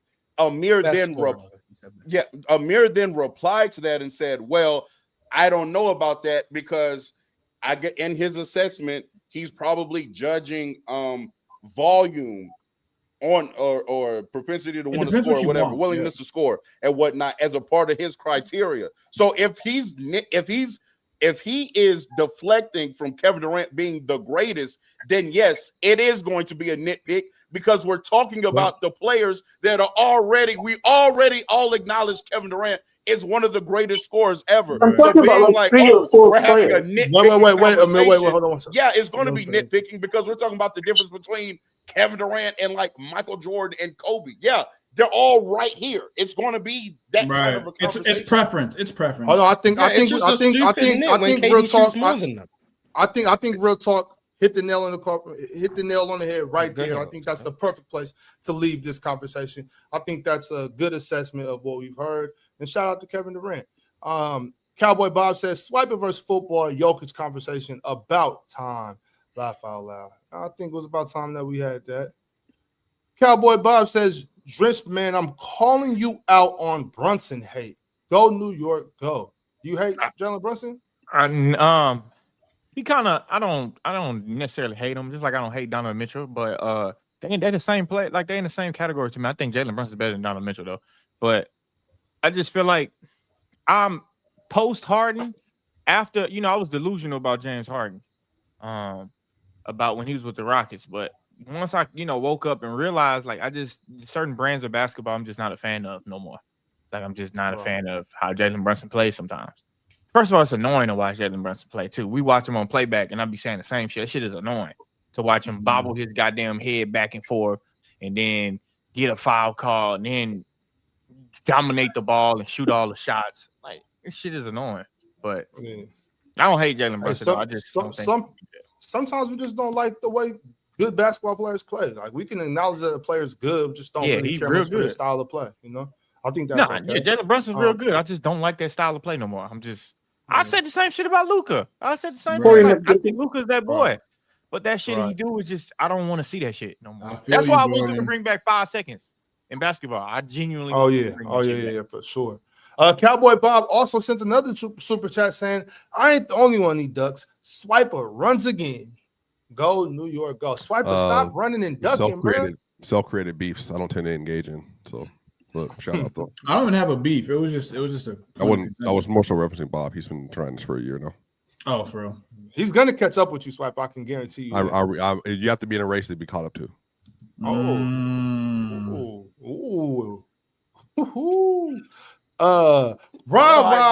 No hyper box. Rob sent the super chat.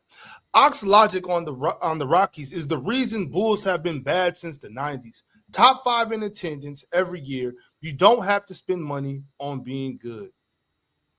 Hey, like what I was saying had nothing to do with how good the team is. You know what I'm saying? Like I'm the type when I go somewhere, I look around. I'm like, man, I wonder how much this shit costs. I wonder how much they're making at the door. Pocket watching. That's not pocket watching. That's business. I got a business mind, and I'll be like, how much do it cost to make this much money? Business, you know what I'm saying? Pocket watching. It's fine. It's fine. No, business is not pocket watching. I don't look at it that way. I'm not looking at how much this person is making as much as I'm looking at, man, how can I make me some money? You know what I'm saying? I'll be watching my pockets for sure. So it's genuinely a joke. But I'm saying if you're assessing like cost of whatever item to profit, you have to start thinking some dollar amounts, and it can classify as pocket watching, but that's good business. I call it commerce watching. Okay. Y'all playing. I pocket watch all the time. I want to know exactly what industry I'm getting into, just how much I'm asking for. Man, you know what's so crazy? You know what's so crazy with that for me? Like Ox, I know like how you thinking business minded. To me, I think it's kind of weird when people is like wondering how much somebody paid for this, how much you paid for that, where you did that. I think that's kind of weird. Oh yeah, that's that is weird. I'm not doing services is charging you $180 and they want to charge me $310. I'm gonna ask how much they charging you Because I want to know. I'm not paying $200. I mean, more, just mind. I more. just think you should just mind your business. Just find you somebody that just no. I have money. Like, I have money from hard work. I'm going to keep my money. I'm going to make as much money as I can and give away as little money as I can. Well, I think there's two different things though, Swiper. I think like that's one thing. Like what Jordan was talking about. Like, I'm not gonna go up to you, man. How much that car cost, man? How much shoes cost? Like, I'm not gonna do nothing like that. But if I go to an event, like let's say I take my kids to like, so we went to this little bounce house thing up in Washington. I'm looking around like, man, I know how much they charge it because I pay, right?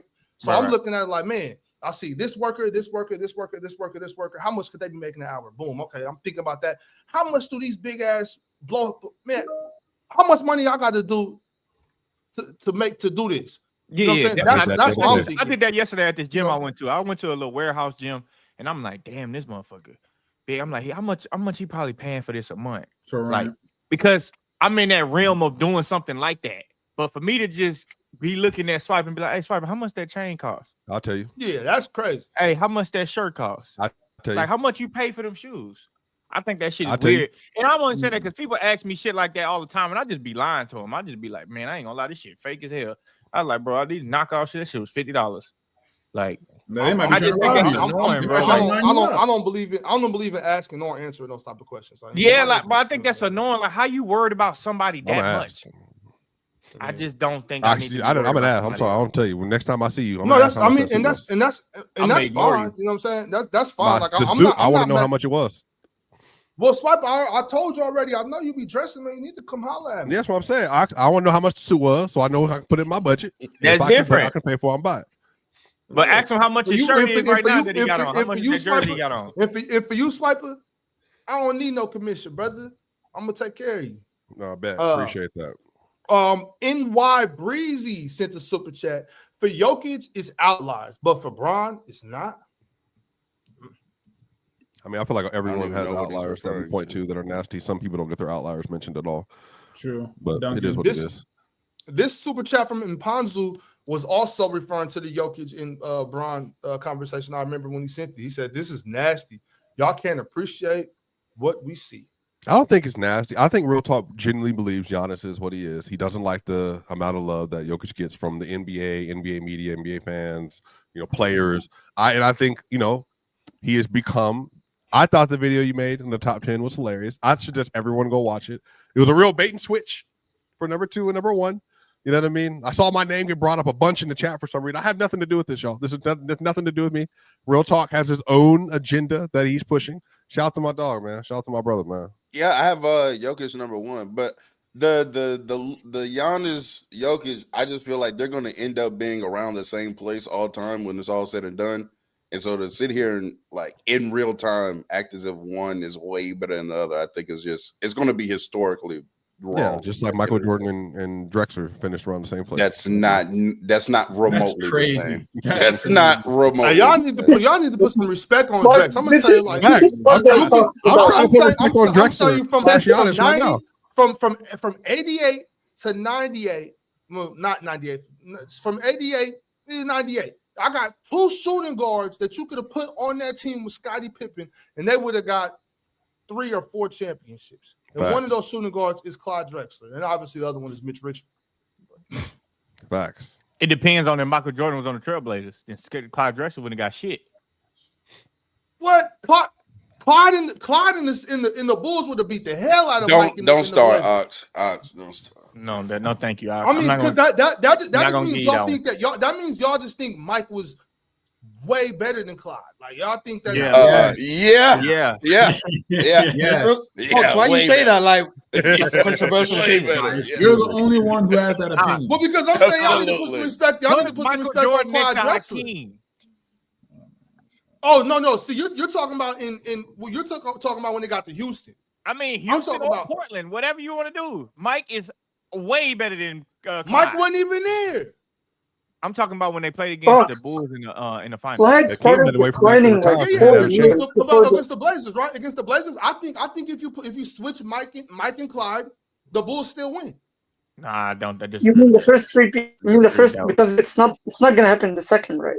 It's the first. You talk about the Part first. of the three. reason why the the Bulls second, won the because second Mike was three-peat, lighting the Clyde ass second up. three-peat, I don't think so. The second three-peat, I think they might beat Seattle, but not the other teams though. Not the Jacks. Clyde wasn't that good back then. Clyde was not that good. He was still good. He wasn't as good, but he was still a good basketball player. But hold on, Ox. Yeah, Wasn't Mike lighting Clyde ass up in the finals? I mean, Clyde got his too. Yeah, but Mike was lighting him up. It seemed like y'all only watch one side of the court. You're not watching Clyde get his too. I watched it. I watched it. I used to have a documentary on it. So I watched it. I know. I'm just saying, respect to Clyde. Clyde is a decent young man. He looked like my grandpa, by the way. But I'm just saying Mike was just way better than him. You know, when I was a little kid watching the documentary, I'm so optimistic about Clyde. Mike, to me, when I was a little kid, was like the top boss you want to see fall. So I didn't know, you know, I'm like watching this like, oh, let me watch. And I'm hoping Clyde just kill him. Like, yeah, kill him. U of H Clyde. Sterling High School Clyde. Then I watched it and I'm like, nah. I know. He might have been a tier above Clyde, but he wasn't. No, he was too. You know what? This is a conversation for another day. It really is. One tier is fine. A tier above is fine. I'm fine with that. Yeah, we got to blow through these super chats. I really got to go. For sure. 3 tiers better than Clyde Drake. No, see, you tripping. It was not no 3. No way. Michael Jordan and what year was that? 92? Hey, real talk. I just want you to be ready. 25 years from now, when we had this conversation about Jokic 4 MVPs and 2 titles, they're gonna be like, Giannis. 2.